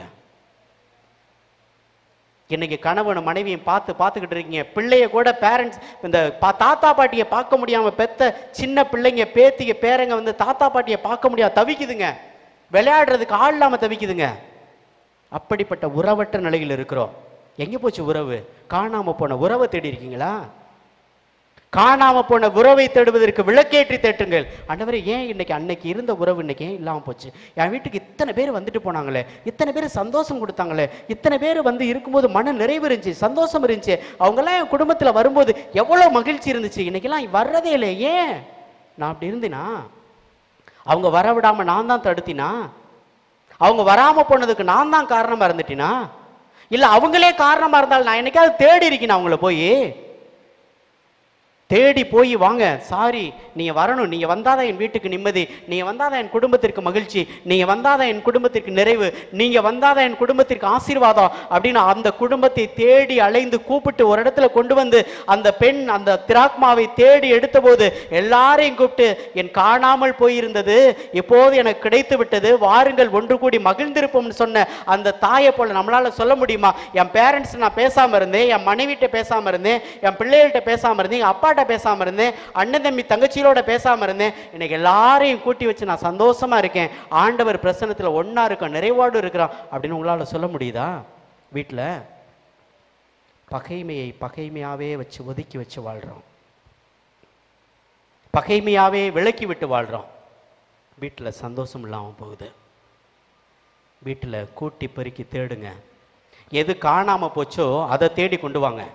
என் வீட்டிற்கு இது வேணும் அப்படின்னு சொல்லுங்க, என் வீட்டிற்கு இது தேவை அப்படின்னு சொல்லுங்க, இது என் வீட்டிற்கு அவசியம் அப்படின்னு சொல்லுங்க. இது கண்டிப்பா இல்லை அப்படின்னா என் மகிழ்ச்சி இல்லைன்னு சொல்லுங்க. இந்த உறவு இன்னார் இல்லை அப்படின்னு சொன்னா என் குடும்பத்திற்கு நிம்மதி இல்லைன்னு சொல்லுங்க. கூப்பிடுங்க. கூப்பிடணுமா வேணாமா? தோணுதா இல்லையா? தோணுதா தோணலையா? வரும் பாருங்க, ரொம்ப ஸ்ட்ராங்கா சொல்றத. Praise the Lord. Praise the Lord. Praise the Lord. Praise the Lord. இறை வார்த்தையை கேட்கின்ற போது அது உள்ளத்தை தொட வேண்டும். ஏன் என் குடும்பத்தில் சந்தோஷம் இல்லை, என் வீட்டில் சந்தோஷம் இல்லை, என் குடும்பத்தில் ஏன் நிம்மதி இல்லை என்று என்னை நானே கேட்டு பார்க்கின்ற ஒரு கேள்வி எனக்குள்ளாக எழுந்து கொண்டே இருக்க வேண்டும். Praise the Lord, praise the Lord, praise the Lord, hallelujah, hallelujah. சீராக்கின் ஞான புத்தகம் சொல்லுகிறது, அதிகாரம் 27 இறை வார்த்தை 3 சொல்லுகிறது. சீராக்கின் ஞான புத்தகம் அதிகாரம் 27 இறை வார்த்தை 3. ஆண்டவரிடம் கொள்ளும் அச்சத்தில் ஒருவர் உறுதியாய் நிலைத்திராவிட்டால் அவரது வீடு விரைவில் நிலை குலைந்து போய்விடும். வீட்டில் எப்படி இருக்கணுமா? எப்படி இருக்கணுமா? ஆண்டவர் மீது கொண்ட அச்சத்தில் உறுதியாய் இருக்கணும். நான் செய்கிற ஒவ்வொரு காரியமும் ஆண்டவர் மீது கொண்ட அச்சத்தில் என் வீட்டில் செய்யணும். கடவுள் மீது அச்சம் உள்ளவர்களாய் வீட்டில் இருப்போமா இல்லையா? இருக்கணுமா, இருக்க வேணாமா? இருக்கணும். என் வீட்டில் கடவுள் இருக்கிறார், என் வீட்டில் கடவுள் பிரசன்னமாக இருக்கிறார், என் இல்லத்தில் கடவுள் இருக்கிறாரு, என் இல்லத்தில் கடவுள் குடிகொண்டிருக்கிறார் என்று கடவுள் தங்குகின்ற இல்லமாக என் இல்லத்தை, அபிஷேகம் நிறைந்த இல்லமாக என் இல்லத்தை நான் மாற்றி காட்டுவேன். அந்த கடவுள் என் இல்லத்தில் ஒவ்வொரு நாளும் பிரசன்னமாக இருக்கிற கடவுளை வைத்து நான் மகிமைப்படுத்துவேன், பெருமைப்படுத்துவேன் என்று கடவுளை முன்னிலைப்படுத்துகின்ற ஒரு மிகப்பெரிய ஆசீர்வாதமிக்க பிள்ளைகளாக இந்த உலகத்தில் வாழ பயணிக்க வேண்டும். Praise the Lord, praise the Lord, hallelujah, hallelujah. திருப்பாடல் 26:8 சொல்கிறது. திருப்பாடல் 26:8, ஆண்டவரே நீர் குடிகொள்ளும் இல்லத்தை நான் அதிகம் அதிகம் விரும்புகிறேன், உமது மாட்சி தங்கியுள்ள இடத்தை நான் அதிகம் விரும்புகிறேன். Price the Lord. அவர் குடிகொண்டுகின்ற இல்லத்தை, அவர் மாட்சி தங்குகின்ற இல்லத்தை நாம் விரும்பணும். ஆண்டவரே என் குடிகொள், நீங்கள் எங்கள் வீட்டில் குடிகொண்டிருங்க, உங்களுடைய மாட்சி என் குடும்பத்தில் தங்கியிருக்கணும், என் வீட்டில் தங்கியிருக்கணும், நாம் அதிகம் அதிகம் அதை நேசிக்கிறேன் ஆண்டவரே என்று ஆண்டவருடைய திருப்பாதத்தில் ஜெபிக்கின்ற, அர்ப்பணிக்கின்ற, அதை விரும்புகின்ற பிள்ளைகளாக நாம் என்ன செய்யணும்? மாற்றமடைய வேண்டும். Praise the Lord, praise the Lord. எழுந்து நிற்போம், ஆண்டவருடைய திருப்பிரசன்னத்தில் எழுந்து நிற்போம், நம்மை ஆண்டவர் கரத்தில் ஒப்புக் கொடுப்போம். ஆண்டவருடைய தெய்வீக பிரசன்னத்தில் ஒப்புக் கொடுப்போம். கண்களை மூடி, கண்களை மூடி இந்த வீட்டை ஆண்டவர் கரத்தில் ஒப்புக் கொடுங்க. நீங்க கட்டியிருக்கிற வீடா இருக்கலாம், அல்லது நீங்க வாடகைக்கு இருக்கிற வீடா இருக்கலாம், அல்லது சிறிய நம்ம பழங்காலத்து வீடாக கட்டி வைத்திருக்கின்ற நமது மூதாதையர் கட்டிய வீடாக இருக்கலாம். அது என் கடவுள் கட்டிய இல்லம், அந்த இல்லத்தில் நான் வாசம் செய்கிறேன். கண்களை மூடி உங்கள் இல்லத்தை நினைத்து பாருங்கள். அந்த இல்லத்திற்கு ஆசீர்வாதம் கிடைக்கட்டும் ஆண்டவரே. அந்த இல்லம் நீர் கட்டிய இல்லமாக இருக்கட்டும் ஆண்டவரே. பாறை மீது கட்டி அடித்தளமிட்ட வீடாக, அசைவுறாத வீடாக, உமது இறைவார்த்தையால் கட்டப்பட்ட வீடாக இருக்கட்டும் ஆண்டவரே. இதோ மணல் மீது கட்டிய வீடு நிலைகுலைந்து போய்விடுகிறதே, அப்படிப்பட்ட வீடாக என் வீடு இருக்கக்கூடாது ஆண்டவரே. பாறை மீது கட்டி அசைக்க முடியாத உண்மையான பிரசன்னம் தங்கிய இல்லமாக இருக்கட்டும் ஆண்டவரே. அப்படிப்பட்ட இல்லமாக என் இல்லத்தை நீர் பாதுகாத்துக் கொள்ளும், நீர் பொறுப்பெடுத்துக் கொள்ளும். என் இல்லத்தில் இருக்கின்ற தீய சக்திகள், தீய எண்ணங்கள், தீவினைகள், பில்லி சூனிய கட்டுக்கள் அத்துணையும் ஆண்டவரே விலகட்டும். அல்லது என் இல்லத்தில் இருக்கின்ற தீய மனிதர்கள் கூட அந்த எண்ணங்களை எல்லாம் விட்டுவிடட்டும். அது நானாக கூட இருக்கலாம் ஆண்டவரே. என் இல்லத்திற்கு சந்தோஷமும் சமாதானமும் குடும்பத்தில் மகிழ்ச்சியும் நிம்மதியும் இல்லை என்றால் அதுக்கு காரணம் நானாக கூட இருக்கலாம் ஆண்டவரே. இன்னும் நான் சவுளை போல வாழ்ந்து கொண்டிருக்கலாம் ஆண்டவரே. என்னை பவுளை போல மாற்றும் ஆண்டவரே. பவுளை போல உணர்வுள்ள பிள்ளையாக மாற்றும் ஆண்டவரே. இந்த இல்லத்தில் அமைதியை கொண்டு வருகின்ற பிள்ளையாக மாற்றும் ஆண்டவரே. எந்த இல்லத்திற்கு சென்றாலும் அந்த இல்லத்திற்கு அமைதி உண்டாக என்று சொல்லுகின்ற பிள்ளையாக என்னை மாற்றுங்கப்பா. அமைதியை விரும்புகிற பிள்ளைகள் அங்கு இருந்தால் தான் அந்த அமைதி தங்கும் என்று சொல்லியிருக்கிறீர்களே. அமைதி விரும்புகின்ற பிள்ளைகள் அங்கு இல்லை என்றால் அமைதி தங்காதுன்னு சொல்லியிருக்கீங்களே. நான் அந்த அமைதி பெற்றுக்கொள்ளுகின்ற விரும்புகின்ற பிள்ளையா என்ன மாத்துங்க ஆண்டவரே. என்னை அண்டை வீட்டாரையும் ஆசீர்வதிங்க, என் சகோதர சகோதரிகளையும் ஆசீர்வதிங்க. என் இல்லத்திற்கு உமது தெய்வீக பிரசன்னம் கிடைக்கட்டுமாப்பா. வான தூதர்கள் புடை சூழ்ந்து காக்கட்டும் ஆண்டவரே. எசாயா ஜபித்ததை போல என் மக்கள் அமைதி சூழ்ந்த வீடுகளிலும் பாதுகாப்பான கூடாரங்களிலும் தொல்லையற்ற தங்கும் இடங்களிலும் ஆண்டவரே குடியிருக்கட்டும் ஆண்டவரே. என் இல்லம் அப்படிப்பட்ட ஒரு இல்லமாக மாறட்டும் ஆண்டவரே. ஆசீர்வதிங்கப்பா, நீங்க தங்குங்கப்பா. என் இல்லத்தை நீ மாற்றுங்கப்பா. என் ஆண்டவர் பாதத்தில் வீட்டை ஒப்பு கொடுத்து ஆண்டவரிடம் ஜெபிப்போம். என் வீட்டை சுற்றிலும் தூதர் கூட்டம் வேண்டும் தெய்வமே. என் வீட்டை சுற்றிலும் தூதர் கூட்டம் வேண்டும் தெய்வமே. இரத்த கோட்டை கட்டி என் வீட்டை காக்க வேண்டுமே. இரத்த கோட்டை கட்டி என் வீட்டை காக்க வேண்டுமே. என் வீட்டை சுற்றிலும் தூதர் கூட்டம் வேண்டும் தெய்வமே. என் வீட்டை சுற்றிலும் தூதர் கூட்டம் வேண்டும் தெய்வமே. இந்த வீட்டை கட்டி என் வீட்டை காக்க வேண்டுமே. இரத்த கோட்டை கட்டி என் வீட்டை காக்க வேண்டுமே. என் வீட்டை சுற்றிலும் தூதர் கூட்டம் வேண்டும் தெய்வமே. சொல்லி பாடுவோம். என் வீட்டை சுற்றிலும் தூதர் கூட்டம் வேண்டும் தெய்வமே. இரத்த கோட்டை கட்டி என் வீட்டை காக்க வேண்டுமே. இரத்த கோட்டை கட்டி என் வீட்டை காக்க வேண்டுமே. வாதை எந்தன் வீட்டை என்றும் அணுகக்கூடாது. தீமை எந்தன் கூடாரத்தை தீண்டக்கூடாது. வாதை எந்தன் வீட்டை என்றும் அணுகக்கூடாது. தீமை என்றும் கூடாரத்தை தீண்டக்கூடாது. சாத்தானின் தொந்தரவும் இருக்கக்கூடாது. சாத்தானின் தொந்தரவும் இருக்கக்கூடாது. இயேசுவே வாரும், இயேசுவே வாரும், இயேசுவே வாரும், இயேசுவே வாரும், இயேசுவே வாரும், இயேசுவே வாரும், இயேசுவே வாரும், இயேசுவே வாரும். என் வீட்டை சுற்றிலும் தூதர் கூட்டம் வேண்டும் தெய்வமே. என் வீட்டை சுற்றிலும் தூதர் கூட்டம் வேண்டுமே.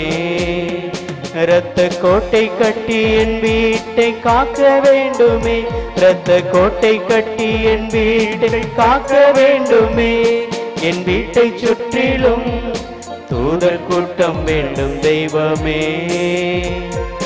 தொட்டதெல்லாம் துளங்க செய்யும் எந்தன் தெய்வமே. நான் எடுக்கின்ற முயற்சியால் ஜெயம் தாருமே. தொட்டதெல்லாம் துளங்க செய்யும் எந்தன் தெய்வமே. நான் எடுக்கின்ற முயற்சியில் ஜெயம் தாருமே. வெற்றியின் பாதையிலே நடத்திடுமே. வெற்றியின் பாதையிலே நடத்திடுமே. இயேசுவே வாரும், இயேசுவே வாரும், இயேசுவே வாரும், இயேசுவே வாரும், இயேசுவே வாரும், இயேசுவே வாரும், இயேசுவே வாரும், இயேசுவே வாரும். என் வீட்டை சுற்றிலும் தூதர் கூட்டம் வேண்டும் தெய்வமே. என் வீட்டை சுற்றிலும் தூதர் கூட்டம் வேண்டும் தெய்வமே. இரத்த கோட்டை கட்டி என் வீட்டை காக்க வேண்டுமே. கோட்டை கட்டி என் வீட்டை காக்க வேண்டுமே. மந்திரமோ தந்திரமோ நெருங்கக்கூடாது. பில்லி சூனிய கட்டுக்களோ அணுகக்கூடாது. மந்திரமோ தந்திரமோ நெருங்கக்கூடாது. பில்லி சூனிய கட்டுக்களோ அணுகக்கூடாது. தீயோனின் தாக்குதலை இருக்கக்கூடாது.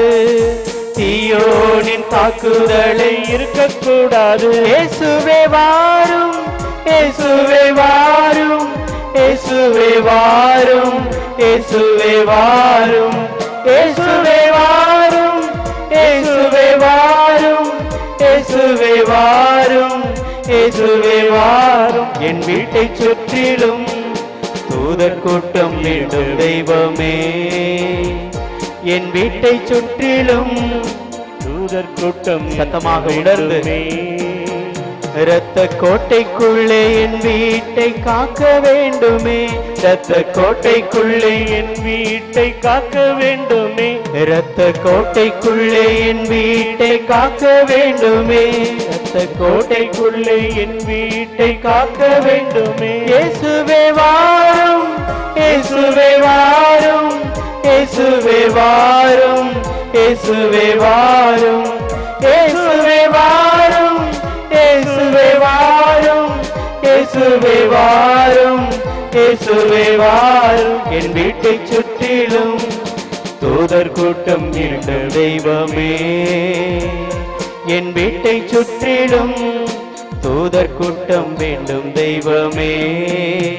இரத்த கோட்டை கட்டி என் வீட்டை காக்க வேண்டுமே, இரத்த கோட்டை கட்டி என் வீட்டை காக்க வேண்டுமே. இயேசுவே வாரும், இயேசுவே வாரும், இயேசுவே வாரும், இயேசுவே வாரும், இயேசுவே வாரும், இயேசுவே வாரும், இயேசுவே வாரும், இயேசுவே வாரும். என் வீட்டை சுற்றிலும் தூதர் கூட்டம் வேண்டும் தெய்வமே, என் வீட்டை சுற்றிலும் தூதர் கூட்டம் வேண்டும் தெய்வமே. இரத்த கோட்டை கட்டி என் வீட்டை காக்க வேண்டுமே, இரத்த கோட்டை கட்டி என் வீட்டை காக்க வேண்டுமே. எங்க நல்ல பிதாவே, நீங்க எங்க வீட்டை காத்துக்குங்கப்பா. இரத்த கோட்டை கட்டி என் வீட்டை ஆண்டவரை நீங்க காத்துக்கொள்ளுங்கப்பா. உமது பரிசுத்த திரு ரத்தத்தால் எங்க வீட்டை அபிஷேகம் செய்யுங்க ஆண்டவரே. எங்கள் வீட்டில் அந்த அபிஷேகத்தை பார்க்கணும் ஆண்டவரே. எங்கள் வீட்டில் அந்த அபிஷேகத்தை கண்டுகொள்ள வேண்டும் ஆண்டவரே. என் வீட்டில் அந்த மகிழ்ச்சியை கண்டுகொள்ள வேண்டும் ஆண்டவரே. என் சுகத்தை ஆண்டவரை நான் ஒவ்வொரு நாளும் அனுபவிக்க வேண்டும் ஆண்டவரே. நீர் அந்த இல்லத்தில் மாட்சிமிக்க பிதாவாக, அந்த இல்லத்தில் தலைவராக நீர் இருக்க வேண்டும் ஆண்டவரே. நீங்க இருங்க ஆண்டவரே. நான் அந்த அமைதி தங்குகின்ற பிள்ளையாக, அமைதி விரும்புகின்ற பிள்ளையாக என்னை ஆண்டவரை நீர் உருவாக்கும், என்னை மாற்றும் ஆண்டவரே. என்னை அந்த மகிழ்ச்சி மிக்க பிள்ளையாக உமது திரு கரத்தில் ஒப்புக் கொடுக்கிறேன் ராஜா. என் குடும்பத்தில் உள்ள கணவனை ஒப்புக் கொடுக்கிறேன், மனைவியை ஒப்புக் கொடுக்கிறேன், பிள்ளைகளை ஒப்புக் கொடுக்கிறேன். என் குடும்பத்தில் தங்கி இருக்கிற அத்துணை பிள்ளைகளையும் ஆண்டவரையும் திரு பாதத்தில் ஒப்புக் கொடுக்கிறேன். நீங்க ஆசீர்வதிங்க ஆண்டவரே. இந்த வீட்டுக்கு அமைதி உரித்து ஆக்குங்க என்று நீங்க சொன்னீங்களே. நீங்க சொன்ன அமைதி ஆண்டவரே என் வீட்டிற்கு கிடைக்கட்டும் ஆண்டவரே. என் கிடைக்க போவதற்காய் நன்றி. நன்றி. இந்த நாளில் ஆசீர்வாதம் தருவதற்காய் நன்றி. என் குடும்பத்தை இரத்த கோட்டை கட்டி காக்க போவதற்காய் நன்றி. நீர் காத்து கொண்டு இருப்பதற்காய் நன்றி. உமது திரு ரத்தத்தை பொழிந்து ஆசீர்வதிப்பதற்காய் நன்றி. என் இல்லத்தில் நீர் தங்கி இருப்பதற்காய் நன்றி.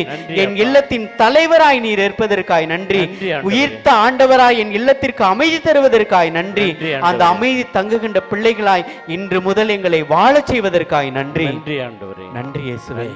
எங்களை வாழச் செய்யும், எங்களை மாற்றும், எங்கள் உள்ளத்தில் நீரேறும் உமது தெய்வீக பிரசன்னம் ஒவ்வொரு நாளும் எங்கள் உள்ளத்திலும் இல்லத்திலும் நிரம்ப பெற்று நாங்கள் மகிழ்ச்சி நிறைந்த பிள்ளைகளாய், உமது பிரசன்னம் நிறைந்த பிள்ளைகளாய், நான் தங்குகின்ற இல்லிடமாய் இதை வாழ வையுங்கள்.